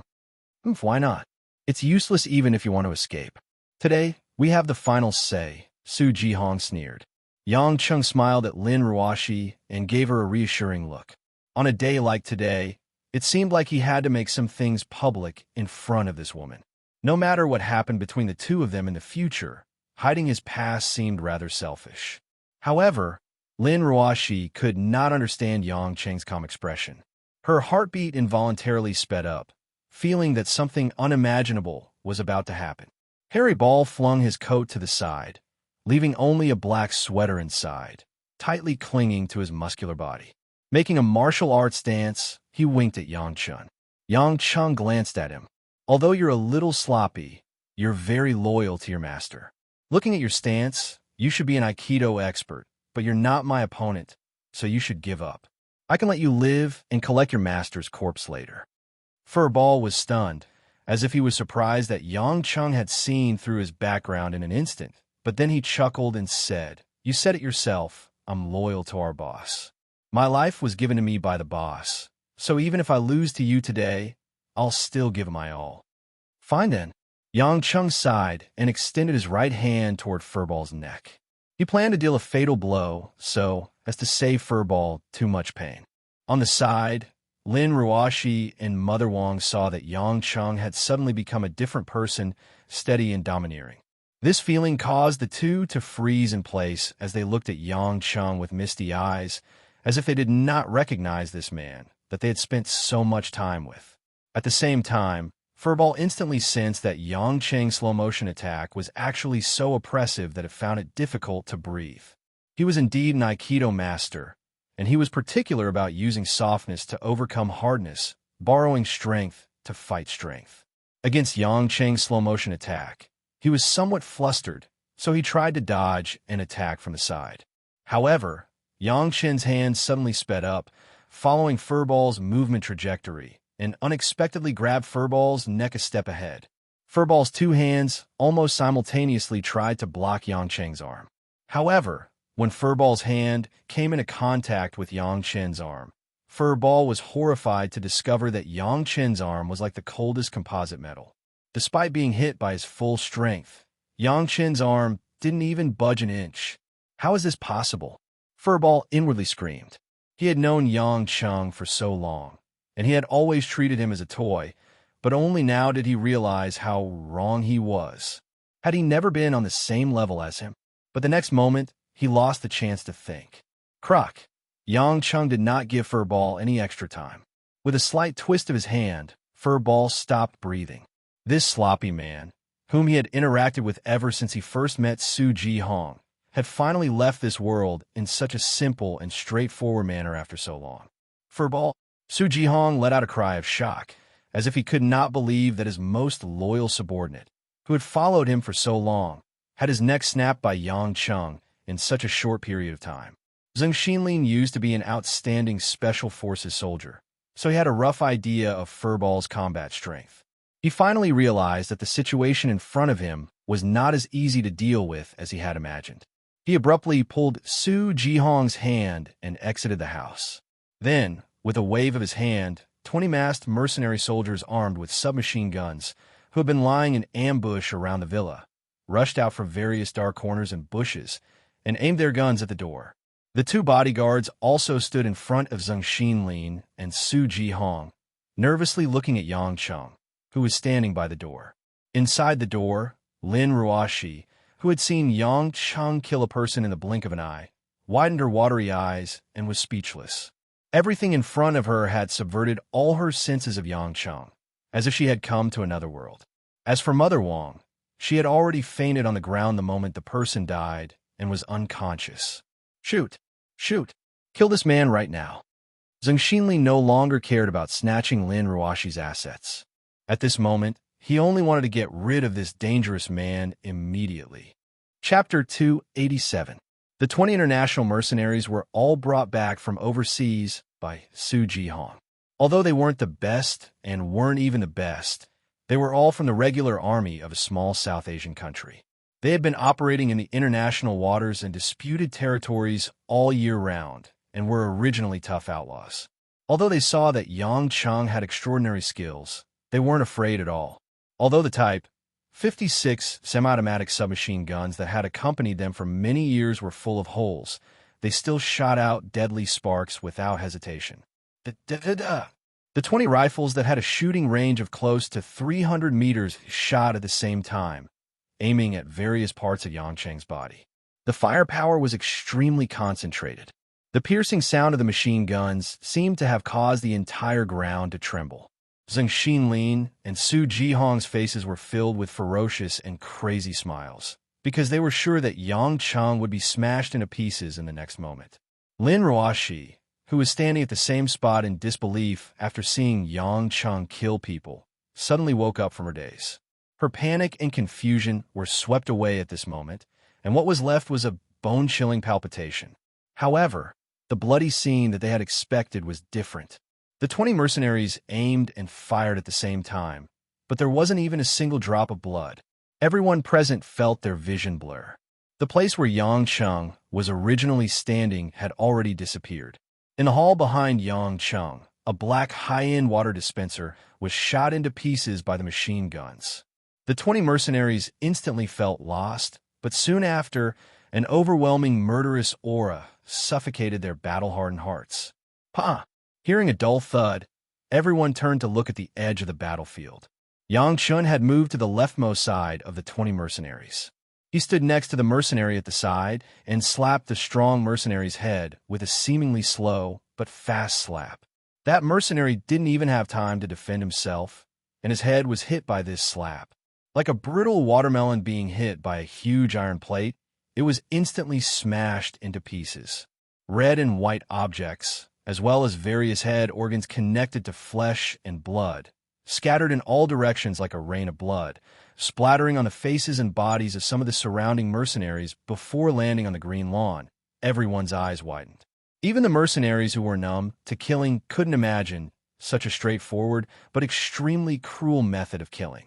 When the soldier, whose head no longer existed, slowly fell to the ground, Yang Cheng's eyes, which were already slightly red, swept across the other people present, and a cruel smile appeared on his lips. "You like this kind of death, huh?" This question, which seemed to come from another world, caused everyone to shiver and almost had the urge to flee. Lin Ruoxi, who had just calmed down, covered her mouth with one hand to prevent herself from screaming. It was like watching a horror movie, making her forget to breathe. She didn't even dare to look at the man she seemed familiar with. Just when everyone was shocked by Yang Cheng's bloody methods, Yang Cheng's figure moved again. Yang Cheng's movement trajectory was difficult to predict, and he was so fast that he left afterimages where he stood. However, every time he stopped, he would be at the side of a nearby mercenary soldier, and from an angle that couldn't be defended against, he would reach out and smash the soldier's head. Only muffled smacking sounds could be heard, and in the blink of an eye, another 7 or 8 soldiers were easily beaten into headless corpses by Yang Cheng. Devil. Devil. Everyone only had this line left in their hearts, and their legs began to turn to jelly, because this man's speed simply made them lose the courage to even run away. A kind of complete powerlessness and weakness made it so that they didn't even have the time to express their fear. Da-da-da. An extremely well-trained soldier fired at Yang Cheng's afterimages, but he didn't expect that he would hit one of his own soldiers into 1,000 holes. In the next moment, Yang Cheng appeared behind the shooter, and with a slap of his left hand, another life was taken. The huge lawn seemed to have become a charaba, with flesh and blood all over the ground, and corpses all over the ground. The dark red blood had irrigated the yellow lawn, and it was especially glaring in the winter. In less than half a minute, only Yang Cheng was left on the lawn, where there were more than 20 people standing just now. He stood in front of Zhang Xinlin and Su Jihong with 2 red palms that were slowly dripping with blood, and his clothes that were dyed red. Only then did Zhang Xinlin realize that the heads of the 2 bodyguards in front of him had already been smashed by Yang Cheng, like smashing watermelons before they could even react.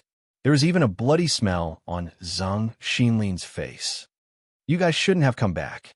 Otherwise, I would have considered letting someone else kill you guys. That way, you guys wouldn't have died without even a head. Yang Qing actually had a bit of pity on his face, but the scarlet color in his eyes became more and more intense. He slowly walked towards Zhang Xinlin and Su Jihong. Although Zhang Xinlin was from the Special Forces, he had never seen such an extraordinary battle. His legs also went soft, and he wanted to shout for help, but he didn't have the courage to do so. Su Jihong's eyes almost widened, and he couldn't think at all. In fact, the moment Harry Ball died, he already had a strong feeling of uneasiness. At this moment, he was already like a wooden stake. Lin Ruoshi, who was in the house, saw everything unknowingly, and her face was already filled with tears. She didn't know why, but after seeing such a cruel scene, she actually only felt a little disgusted, but not a bit scared, even if the air was filled with the intense smell of blood.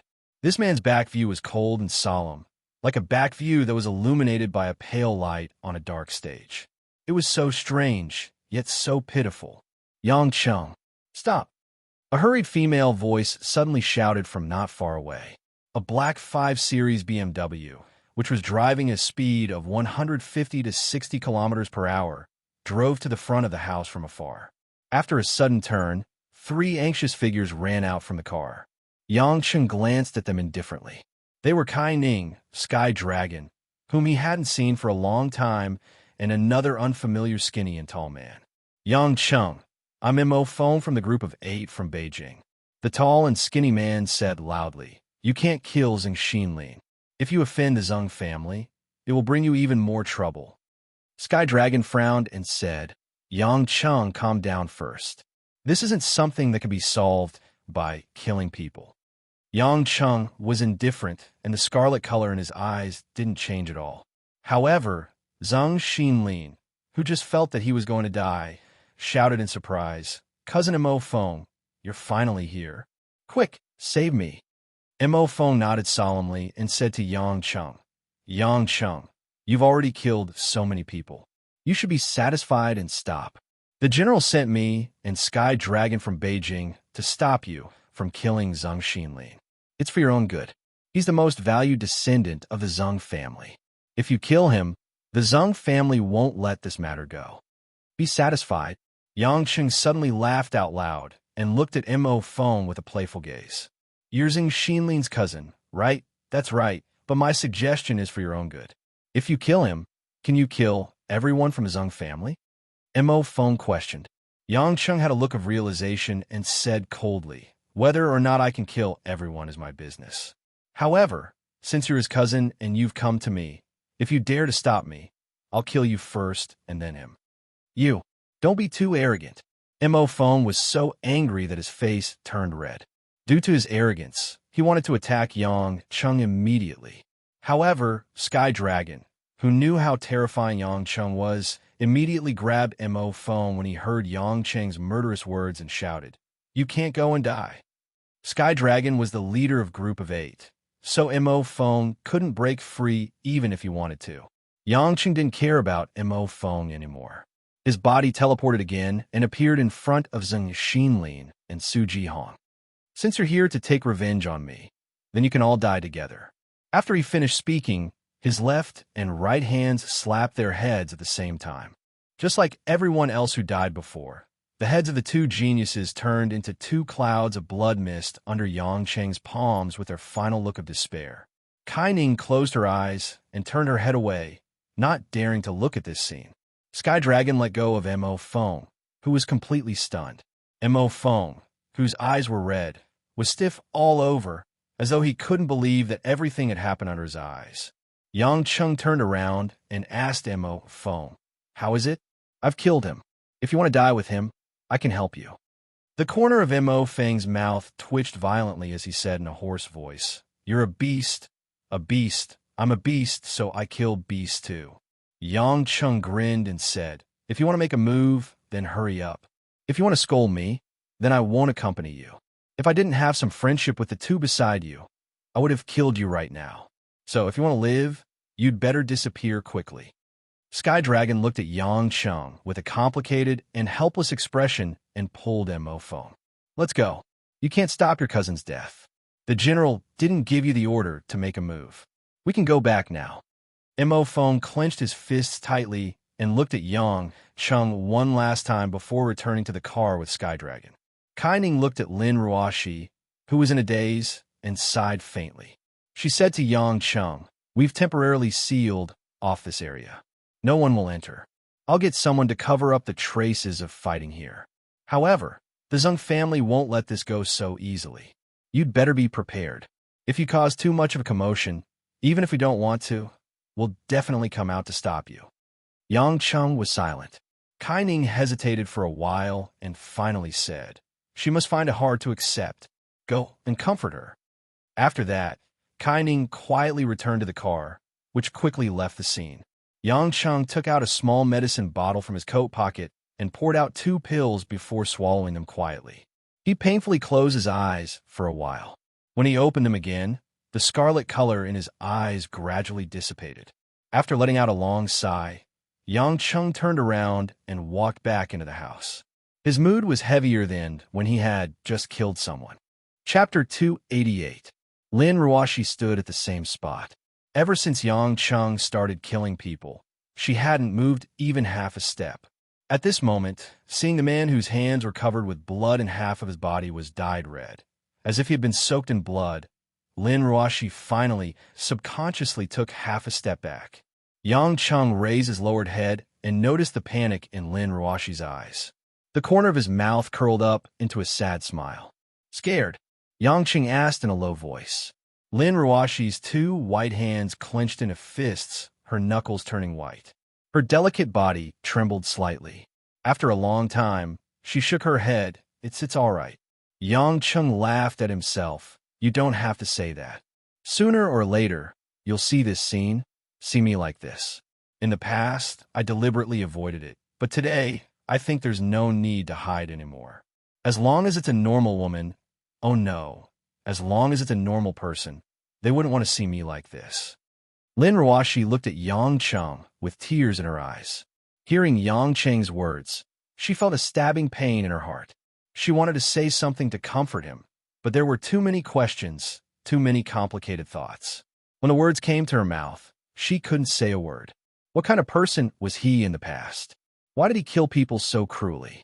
How many people did he kill in the past? Was he a murderer? An international fugitive? A terrorist? Or something else? Lin Ruoshi suddenly felt afraid. The man in front of her was obviously the same, but incomparably unfamiliar. Although he was smiling at her, the two of them seemed to be separated by an endless chasm.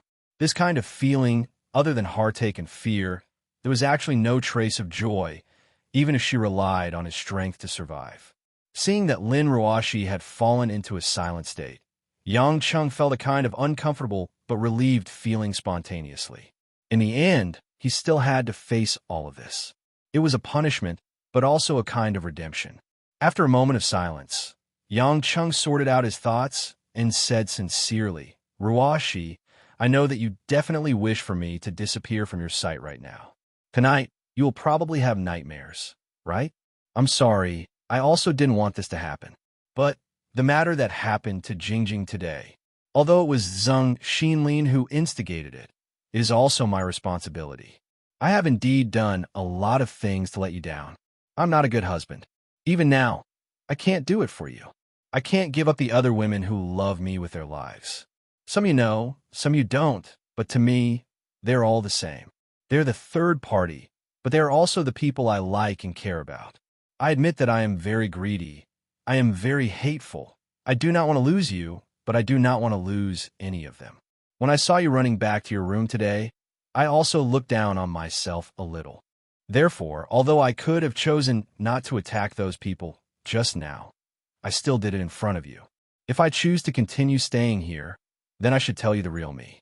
What you see, my hands that are filled with dirty blood are my real hands. In the past 10 years of my life, I've already lost count of how many lives I have taken away. My methods are even crueler than those just now. Stop talking. I won't listen. Lin Ruashi suddenly shouted twice, interrupting Yang Cheng's words. This woman who had always been calm and even a little mechanical suddenly shouted emotionally, causing Yang Cheng to be stunned on the spot.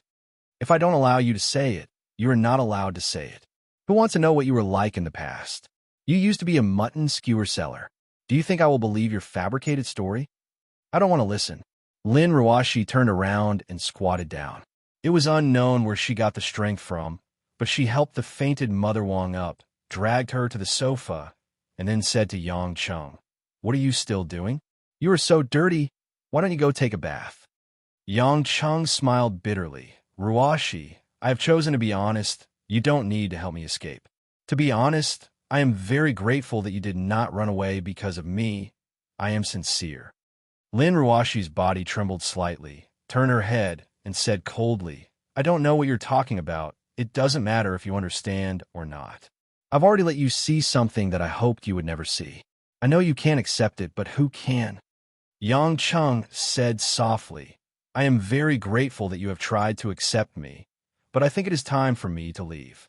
At least, you will not be threatened like just now because of me. Hearing the word leave, Lin Ruashi's face showed some panic, but when she saw Yang Cheng's determined look, it was not nonsense.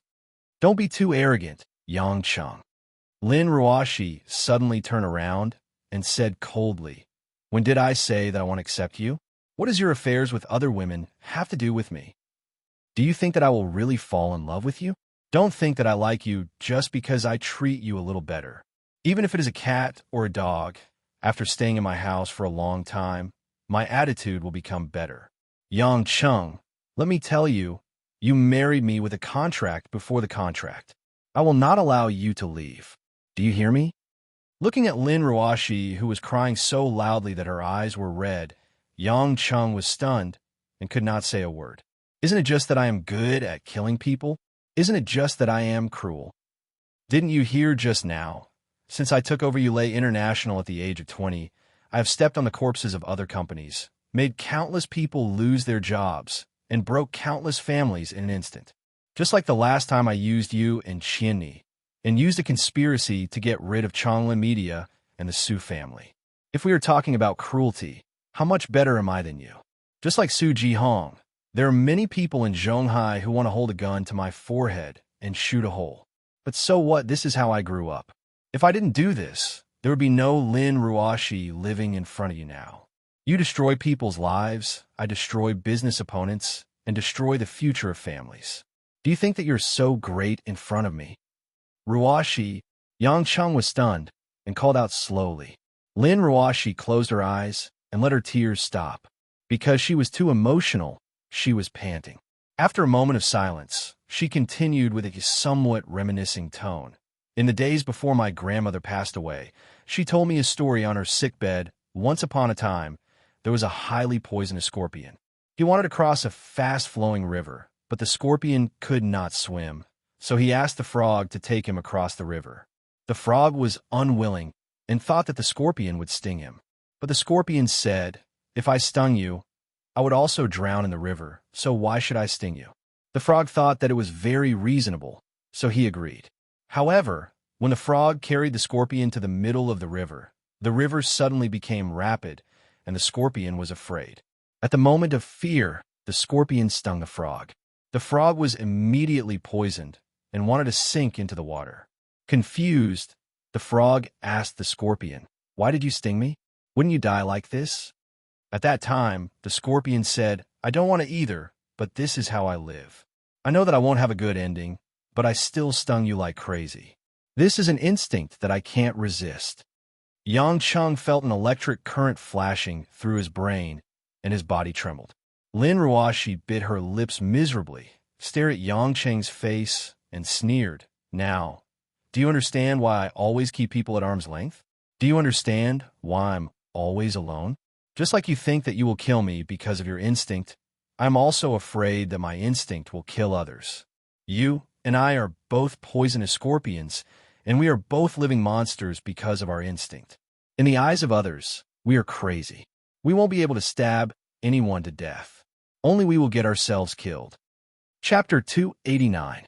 When Lin Ruoshi finished speaking, the two of them once again fell into a long silence. After a long time, Yang Chung smiled sadly, raised his head and asked, "Dear, how long do we have left in the contract?" A trace of clarity flashed through Lin Ruoshi's eyes, and she said lightly, "Another year and a half. How about shortening it? Let's wait for another half a year." Yang Chung said, "Just let us two scorpions. After another half a year, even if we were the same kind, after all, there is a difference in our levels, and we will be tired of it." Lin Ruoshi said calmly, "I accept." Yang Chung smiled and nodded. "I'm going upstairs to take a shower. I will clean up the blood on the floor later. You take care of Mother Wong and comfort her." "Got it." After watching Yang Chung walk back upstairs, Lin Ruoshi felt exhausted and sat on the sofa. The conversation just now made her feel mentally and physically exhausted. Various past events flashed through her mind, and Lin Ruoshi was finally able to calmly analyze and solve the doubts of the past. When she was on the balcony of the cafe and was about to jump off the building, why did he suddenly teleport from a far distance to her back and hug her? In the face of those criminals that Lin Kuan found, he easily repelled them all. When she and Mo Chinny were kidnapped by Lin Kuan, why could he save the two of them from the hands of the bandits by himself while talking and laughing? Also, when he went on a business trip in Hong Kong, so many dangerous things happened, but he brought Mo Chinny back without any injuries. Recently, when she and Mother Wong were kidnapped in such a hidden place, they were unexpectedly found and brought back to the police station. But she didn't know who provided the specific coordinates. All of this, she didn't think much about it before, but now it seemed that it was related to this man. Was he the one who had been silently protecting her, protecting this little family? Lin Ruoshi had a lingering fear. Fortunately, she thought of the story of the scorpion just now and didn't let him leave immediately. Although it was only for half a year, perhaps after half a year, she could calmly accept it. After all, she was probably just not used to him suddenly leaving. She wouldn't really fall in love with him. It must be, Lin Ruoshi said to herself in her heart. After this terrifying, bloody battle, a group of professionals immediately rushed over to clean up the scene. On the lawn outside the villa, the corpses and blood were carefully covered. After half an hour, the outside was as clear as it was in the past. Mother Wong was frightened. It took her nearly an hour to wake up from her coma. When she woke up, she was covered in cold sweat. When she saw Lin Ruoshi sitting beside her, unharmed and smiling at her, Mother Wong was both sad and happy. She hugged Lin Ruoshi and cried again. When she asked what had happened, Lin Ruoshi didn't tell the truth.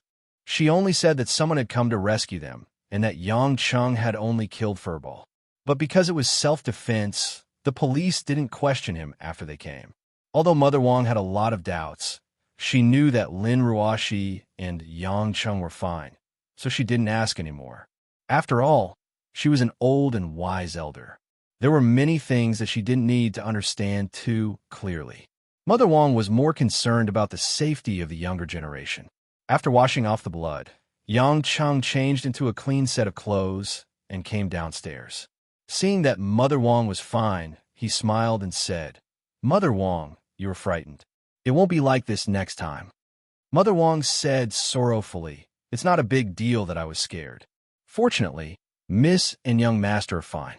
Those people were too bold to come here in broad daylight. Miss, why don't we move and find a safer place? I heard that the Huarong Beauty Courtyard in the east of the city isn't as good as here, but the security guards are very diligent, and they're all retired special forces. It's much safer than here." Lin Ruoshi comforted, "It's fine, Mother Wang. This time, it was Su Jihong who caused such a commotion. Now that he's dead, we can still live peacefully like before. We've lived here for so long, and we've never had any trouble." Mother Wang sighed before she said, "I've said it before. We need a man at home. If it wasn't for young master, we wouldn't have been able to wait for someone to save us." Sigh. Lin Ruoshi recalled how Yang Cheng saved her several times in the past. She couldn't help looking at Yang Cheng with a complicated expression. Yang Cheng didn't think too much about it. He only thought that Lin Ruoshi was still in a state of shock and bitterly smiled with an apologetic expression. After Mother Wang went upstairs to rest, Lin Ruoshi didn't follow her up. Although she was exhausted, she still stayed downstairs and asked Yang Cheng, who was watching television as if nothing had happened. "Yang Cheng, what happened to Jingjing?" Yang Cheng was a little surprised. Lin Ruoshi clearly knew that he was going to confess his past to her, but she didn't have the slightest intention of asking about it. Instead, she asked about Li Jingjing's situation first. However, Yang Cheng didn't hide anything. He told her how he got to know Li Jingjing's family, his relationship with Li Jingjing, and everything that happened after that, including Zheng Xinlin's plan. After listening, Lin Ruoshi thought for a while and said, "In other words, when I first met her in the orphanage, she didn't know who I was. That should be the case. Zheng Xinlin was the one who told her about our relationship," Yang Cheng said. Lin Ruoshi suddenly said happily, "I knew it. She's a kind girl." Yang Cheng asked doubtfully, "You don't hate her? Don't you hate her for deceiving and using you?" Lin Ruoshi rolled her eyes at him. "Why would I hate her? She was forced to do that. Besides, you're a playboy. Why did you let a girl suffer? Do you think that I'll be jealous of you?" Yang Cheng curled his lips.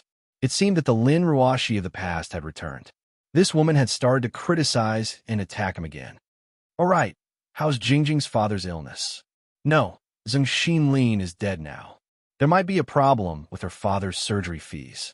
I have to go and take a look," Lin Ruoshi said worriedly. Yang Cheng was speechless. It seemed that Lin Ruoshi really liked Li Jingjing. She was already in this state, yet she was still so concerned about her family's affairs. Lin Ruoshi immediately asked Yang Cheng about old Li's hospital and war number. Immediately after, she prepared to go to the hospital. Yang Cheng couldn't help but laugh. "Do you need to be so anxious? You just went to the edge of life and death in the afternoon, and you're already concerned about someone else's life and death? Do you think that I'm as heartless as you, tormenting a girl's heart?" Jingjing must have been heartbroken. She was a kind-hearted person. I'll go now and tell her that I don't blame her. At the very least, she can quickly walk out of her sadness. The longer this matter is dragged on, the worse it will be. Lin Ruoshi wore her high heels. Just when she was about to leave, she turned her head and asked, "You're not coming with me?" Yang Cheng bitterly smiled. "If I go, the effect might be bad." Lin Ruoshi lowered her head and thought for a moment. "That's true. Although we aren't what she thinks, if we go together, it will definitely make her sad." This time, it was Yang Cheng's turn to roll his eyes. Lin Ruoshi really considered everything for Li Jingjing. He said, "Why don't you take Jingjing as your godsister? I think you're emitting the radiance of a mother." Lin Ruoshi glared at him. "I'm not going home for dinner." Then, she ignored him and directly ran out of the door. After Lin Ruoshi left, Yang Cheng leaned back on the sofa and stared at the ceiling. Countless thoughts surged in his mind. In the end, he smiled self-mockingly. Even a woman like Lin Ruoshi could jump out so quickly. Why should he be so attached to today's matter? The days will go on as usual. What should be said What should be said, what should be done, and what should be done. Wasn't there still half a year left? The boat will cross the bridge when it comes to it. Who can say or understand the future of the two? After watching TV for a while, Yang Chung felt a little hungry. However, he couldn't wake up Mother Wong. Just when he was thinking about whether or not he should practice his long-lost cooking skills, his phone vibrated. When Yang Chung saw it, he was happy. It was actually Tang Tang, who was immersed in the sweetness of the couple. It was rare for her to call him. Ever since that girl saw the relationship between her and Yuan Yi, she only talked to him a few times on the internet. She didn't even call him. He didn't know why she suddenly called him so late. Chapter 290. Uncle. As soon as he picked up, Tang Tang's voice sounded sorrowful. Are you free now? Yang Chung was stunned. Yes, what's wrong? I'm at the commercial street next to the intersection of Central 3rd Road. Can you come pick me up? Tang Tang said. Yang Chung didn't know whether to laugh or cry. What are you doing now? Running away from home again? I don't want to either. Uncle, I'm so cold and I don't have any money on me. Please come and save me. You should remember to run away from home. Why don't you bring any money? And why did you call me? Call Yuan Yi. Yang Chung said gloomily. Tang Tang was embarrassed and said, I also quarreled with brother Yuan Yi. Yang Chung felt a headache coming on. He thought that this girl had grown up a little, but it seemed like he had misjudged her. Helpless, Yang Chung went out and drove the car, speeding to the place Tang Tang mentioned. Under the bright lights of the night, the two sides of the commercial street were filled with resplendent lights, bustling with activity. On the side of the bustling street, Yang Chun saw Tang Tang excitedly waving her hand at him on a cold chair. Although she was wearing a down jacket and a hat, it was still cold for a girl to sit outside for a long time on a night that was a few degrees below zero. Looking at Tang Tang's red nose, Yang Chun couldn't help but reach out his hand to touch her forehead. You're really addicted to running away from home. Didn't I teach you last time? Be content with what you have. Don't always find fault with your mother. Tang Tang pouted and said, Uncle, don't lecture me first. I haven't even eaten lunch, and now my chest is sticking to my back. Take me to eat first. Yang Chung was speechless. I don't think I'm your uncle. I'm your father. Hee, that's fine too. As long as you give me food to eat, it's fine. Tang Tang stuck out her tongue and said. Yang Chen didn't know what to do with this eccentric girl. He looked around and brought Tang Tang to the nearest northeastern dumpling restaurant. On such a cold night, eating piping hot dumplings wasn't a bad choice. When the fragrant, white dumplings were served, Tang Tang didn't care about the heat and started to take big bites. Yang Chung frowned and said, Aren't you afraid of being burned? Tang Tang muttered as she chewed, Dumplings are only delicious when they're hot. Besides, I'm hungry. Yang Chen didn't want to disturb this girl who had been starving for half a day and waited for Tang Tang to finish the big bowl of dumplings. She burped in satisfaction, then asked, Tell me, why did you run away from home this time? Tang Tang blinked her eyes, and there was a hint of resentment on her face. Uncle, you don't know, but for the past 2 days, my father has been coming to meet my mother for some reason. He even said that my mother is looking for a man and said some unpleasant words. My mother was very angry and quarreled with my father. In the end, both of them were in a bad mood. Yang Chung knew that Tang Tang's father was Fong Zhongping, but he didn't expect Fong Zhongping to have such a side to him. He didn't know what kind of man Tang Tang's mother found to make Fong Zhongping so irrational all of a sudden. What does that have to do with you running away from home? Yang Chung asked. Tang Tang snorted. Of course it has to do with me. I lived with my mother, but whenever my mother was in a bad mood, she would look at me as if I was an eyesore. I only joked with her a little, and she said that I was like my father, always talking nonsense and causing trouble for her. Yang Chung frowned. Can't you bear with it? Your mother is in a bad mood. I endured it, but I can't always endure it. After that, I called Yuan Yi. Yuan Yi treats my mother even better than Annie Yang, even closer than his own mother. I asked him to save me, but he actually became my mother's accomplice and even helped my mother say that I was wrong. Tang Tang said angrily. Yang Chung smiled. This Yuan Yi was really funny. He actually knew how to curry favor with his mother-in-law so quickly. So you ran away from home?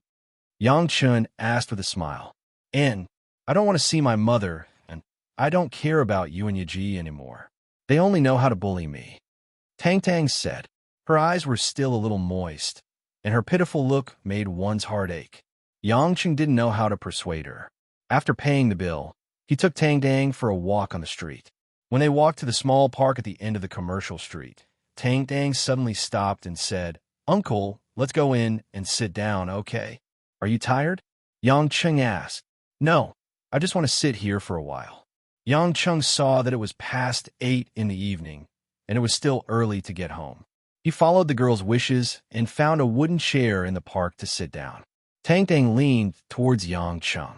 After all, it was already winter, and the temperature at night was still very low. Yang Chun looked at her pitiful look and felt rather sad. He took off his coat and wanted to put on Tang Tang. Tang Tang immediately refused. Uncle, you'll catch a cold if you do this. I won't catch a cold, Yang Chun said, and this was the truth. Why won't you catch a cold? Tang Tang didn't believe him. She pushed the coat back to Yang Chun and said with a smile, Uncle, just let me lean on you. It won't be cold if there's someone sitting with me. Yang Chun thought for a while, then opened the coat and put half on himself and the other half on Tang Tang. He let Tang Tang lean on his shoulder for the night. Tang Tang was quite satisfied. She leaned on Yang Chun's shoulder and yawned. Yang Chun smiled bitterly. Girl, don't sleep. You'll really catch a cold if you sleep. I'm not sleeping, I'm looking at the stars. Tang Tang pouted and said. Yang Chun looked up. The sky tonight was relatively clear. Although there weren't many stars in the Milky Way, they were sparsely scattered. In the city, this kind of scenery was very rare. It's such a waste for you to be with an old man like me at such a romantic time. You should find your Yuan Yi. Yang Chun joked. Tang Tang wrinkled her nose. That's not it. Lovers are lovers, and uncles are uncles. Yang Chun chuckled and didn't say anything. Uncle, I used to come to this park with my mother. Back then, my mother wasn't as busy as she is now. I haven't come here with my mother for a long time. Tang Tang said gently. Yang Chun silently looked down at the girl. No wonder she suddenly said she wanted to sit here. How long do you plan to sit here? I think it's about time. I'll send you back. Yang Chun said. No. Uncle, can I go to your house to sleep tonight? I don't want to go back. I get upset when I see my mother. Tang Tang begged. Yang Chun frowned and sighed. He pointed to the stars in the sky and said, Girl, do you know what I think of every time I look at the stars? What? I can only think of one word, miracle. Yang Chun said. This universe is so big. There's so many stars, but among these many stars, we humans just happen to grow up on this planet called Earth. Each of us is as insignificant as a speck of dust in the universe. However, it is the specks of dust that will meet each other in the vast universe, become husband and wife, become children, become teachers and students, become friends. Every relationship between people is a miraculous fate. Your mother gave birth to you, and you became your mother's daughter. This is something that cannot be changed, nor can it be replicated. Think about it. This is such a small probability, but it happened. Isn't this a miracle? The unhappiness in your heart. What does it count for in the entire universe? Can it be more precious than the relationship between you and your mother? Put yourself down a little and look at the stars in the sky. Don't you feel that your behavior is very childish? Tang Tang was silent for a long time. She looked a little ashamed. I know I was wrong, Uncle. Then I'll have to trouble Uncle to send me back. Yang Chun reached out his hand and patted the girl's head, saying, Then quickly get up.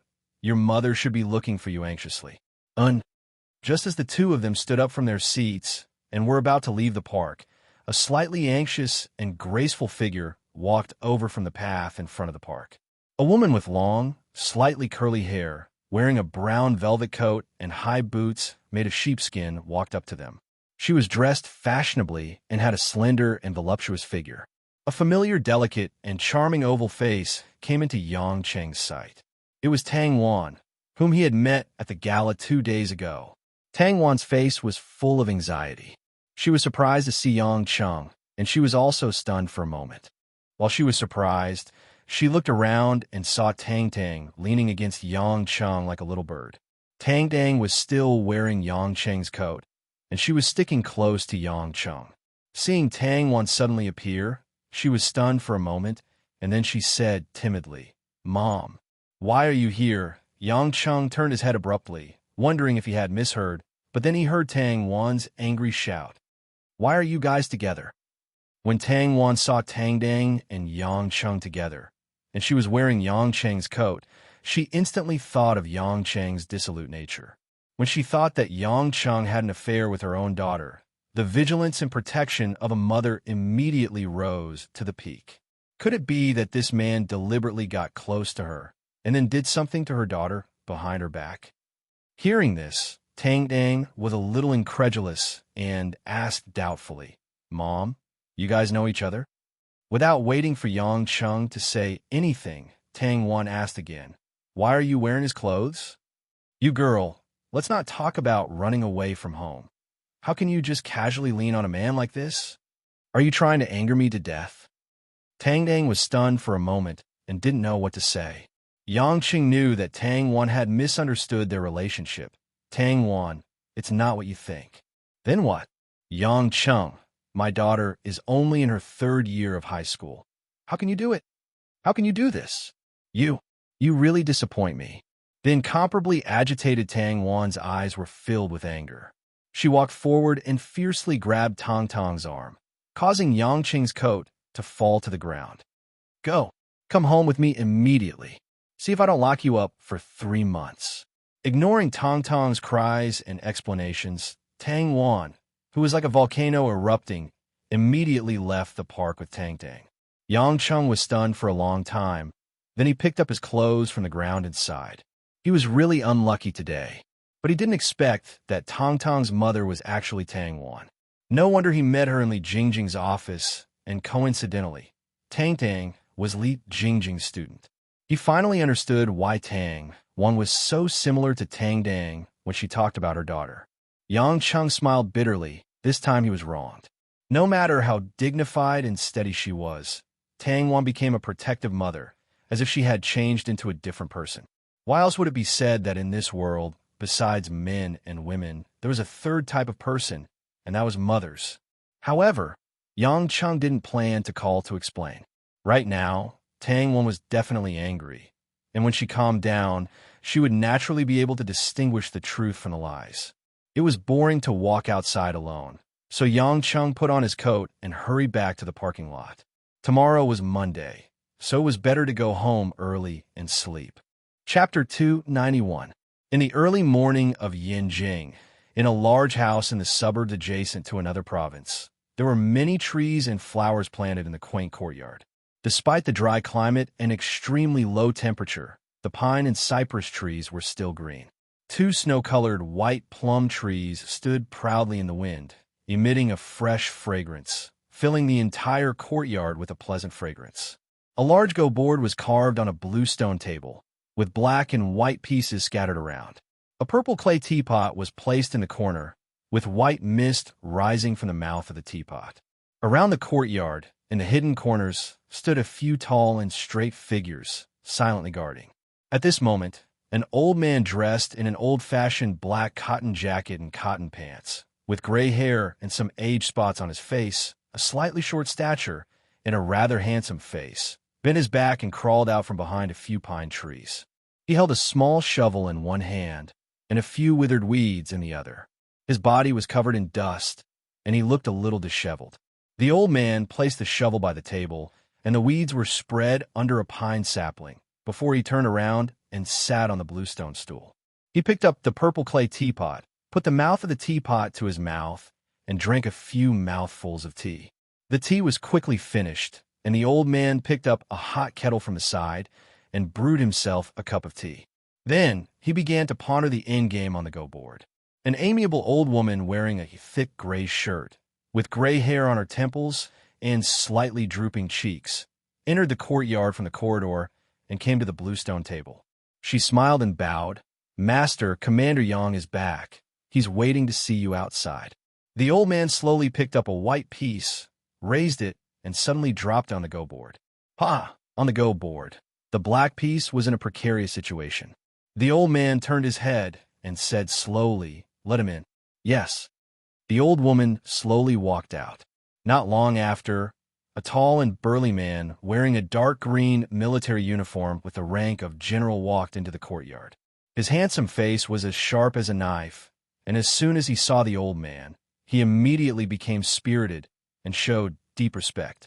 It was Yang Pejuan. "Father, I'm here." Yang Pejuan bowed to the old man and said respectfully. The old man beckoned him over. "Pejuan, sit down. Help me take a look. Is this black chess piece still alive?" Yang Pejuan acknowledged and did not ask any more questions. He straightened his back and sat on the stool opposite the old man. After a serious look, he frowned and pondered. After a long time, he said, "Black has reached a dead end. There is no solution." "Is that so?" The old man nodded. He didn't say whether it was right or wrong. He raised his head and smiled at Yang Pejuan. His white beard trembled slightly. "You must be tired to rush all the way from the Jiangnan military region to see this old man." "I'm not tired. I just hate that I can't always be by father's side," Yang Pejuan said loudly and sincerely. He. The old man laughed, seeming to be very happy. "I, Yang Gongming, only have you and Jiu in this life, a boy and a girl. Jiu married to Zhonghai, and my only son is also in the Jiangnan military region. In the eyes of outsiders, I could be considered a lonely old man." Yang Pejuan frowned and looked a little helpless. "Father, the election is coming soon. I have more than 80% confidence that I can return to Beijing.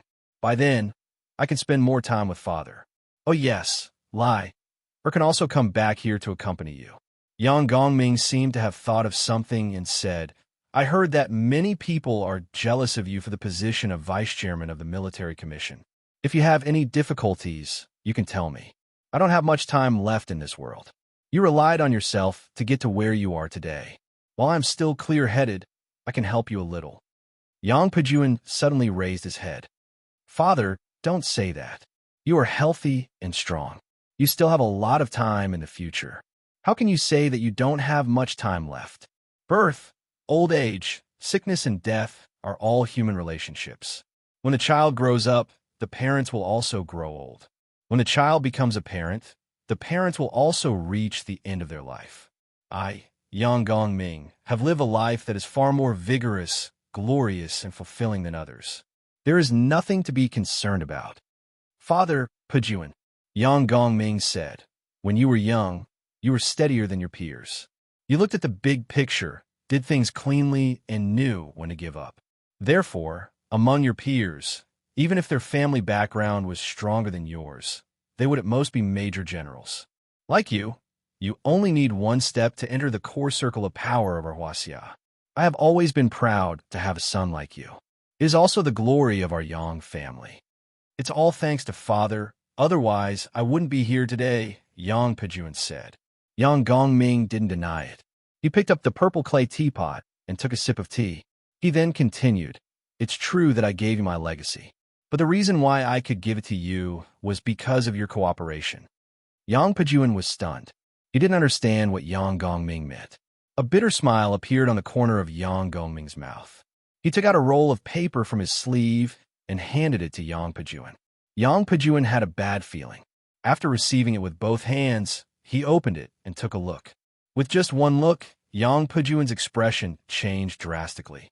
"Father, how could this be?" Yang Pejuan's face was ashen and his eyes were filled with shock. This document was actually a DNA test report. It was unknown who had secretly obtained Yang Cheng and Yang Pejuan's DNA and carried out the test. The result was self-evident. Yang Gongming sighed and said, "You don't have to be surprised. Actually, when you and your wife secretly gave birth to him and sent him away, I already knew about the existence of that child." This sentence was like a clap of thunder in Yang Pejuan's mind. "Then, father, why? Yang Gongming smiled bitterly. "Back then, it was an important juncture for me to compete for the position of the Politburo Standing Committee. If I succeeded, our Yang family would be able to enter the ranks of the top families in Yanjin. If I failed, I couldn't guarantee that my entire family would be devoured by our opponents. You and your wife didn't get married, but you had that child. This would definitely be a scandal in a family like ours. I was extremely unwilling when you decided to send the child away, but I had to bear with it and pretend that I didn't know about it for the sake of the entire family. I just didn't expect that you wouldn't be able to find that child. Yang Pejun's face turned red and white. He thought that only he and his wife knew about it, but his father had been hiding it in his heart and pretending that he didn't know about it. Pejun, if what happened back then happened in an ordinary family, there wouldn't be any problem with you, your wife, and that child. That child would only be the treasure of the family. How could they bear to abandon him? Yang Gongming said with a pained expression, but it's hard for you to be born in such a family. But since you didn't bear to abort the child back then, there's no reason for you to refuse to find the child now. Now, even if our Yang family is shrouded in a shadow because of that child, we won't be swallowed up like before. Under such circumstances, there's no reason for us to pretend that we don't know about it anymore and let our blood and flesh wander outside. This isn't something that the Yang family should do. Yang Pejun's expression changed a few times. He asked, "Father, who sent this report?" Yang Gongming sighed and said, "It was sent by the head of the Lin family, Lin Jigua." The Lin family. Lin Jigua. Yang Pejun's expression turned slightly gloomy. Lin Jigua is only a major general in the National Security Bureau. He doesn't have any actual military power. How dare he interfere in the private affairs of the Yang family? Could it be that he wants to use this matter to attack my prestige in the military and the status of the Yang family, so that he can help some other family to get promoted? Yang Gongming frowned and said, "Pejun, although Lin Jigua is only a major general, don't underestimate him. The Lin family isn't as simple as it looks on the surface. However, before you enter that circle, you won't know Lin Jigua's real identity. You have to treat Lin Jigua as an elder. This is my warning to you." It was rare for his father, who had already retired, to admonish him in such a serious tone. Yang Pejun immediately agreed. However, his heart was filled with doubts. Lin Jigua was not only a major general. What was that? After a moment of silence, Yang Pejun said, "Father, since you have already revealed this matter and hope that that person will return to the Yang family, then as your son, I have no reason to refuse. However, you also know that it will be the day of my election soon. I hope that after the election, I will find that person and explain this matter to him." There was a slight disappointment in Yang Gongming's eyes, but he still nodded. "I am already a grandfather. You are the father of that child. Since this is your choice, then it's not appropriate for me to say anything more. This family will eventually be handed over to you. I only hope that you can treat that child well. Although I don't know how he grew up, I think that it won't be easy for him." "Understood, Father." Yang Pejun stood up. "If Father has no other instructions, I want to return to the army first. Go. I have wasted too much of your time." Yang Gongming waved his hand. After Yang Pejun left, the old woman walked back. She smiled at Yang Gongming and said, "Master, the matter that you wanted me to send people to investigate has been clarified. Young Master Chun is indeed married. Moreover, his wife is the granddaughter of General Lin Jigua. However, she is not the daughter of the main wife." "Is that so? No wonder." Yang Gongming nodded. The old woman still smiled and said, "But no matter what, young Master Chin's return is considered a happy occasion for the Yang family. I wonder how young Master Lai will react when he knows that he has an older brother. Young Mistress should be the happiest. After all, her long-lost son has returned." Yang Gongming picked up a black chess piece and sighed. "Life is like a game of chess. It's hard to predict." Pa! When the black chess piece fell, the black chess pieces that were sent to the Silk Road instantly came to life and counterattacked the white chess pieces.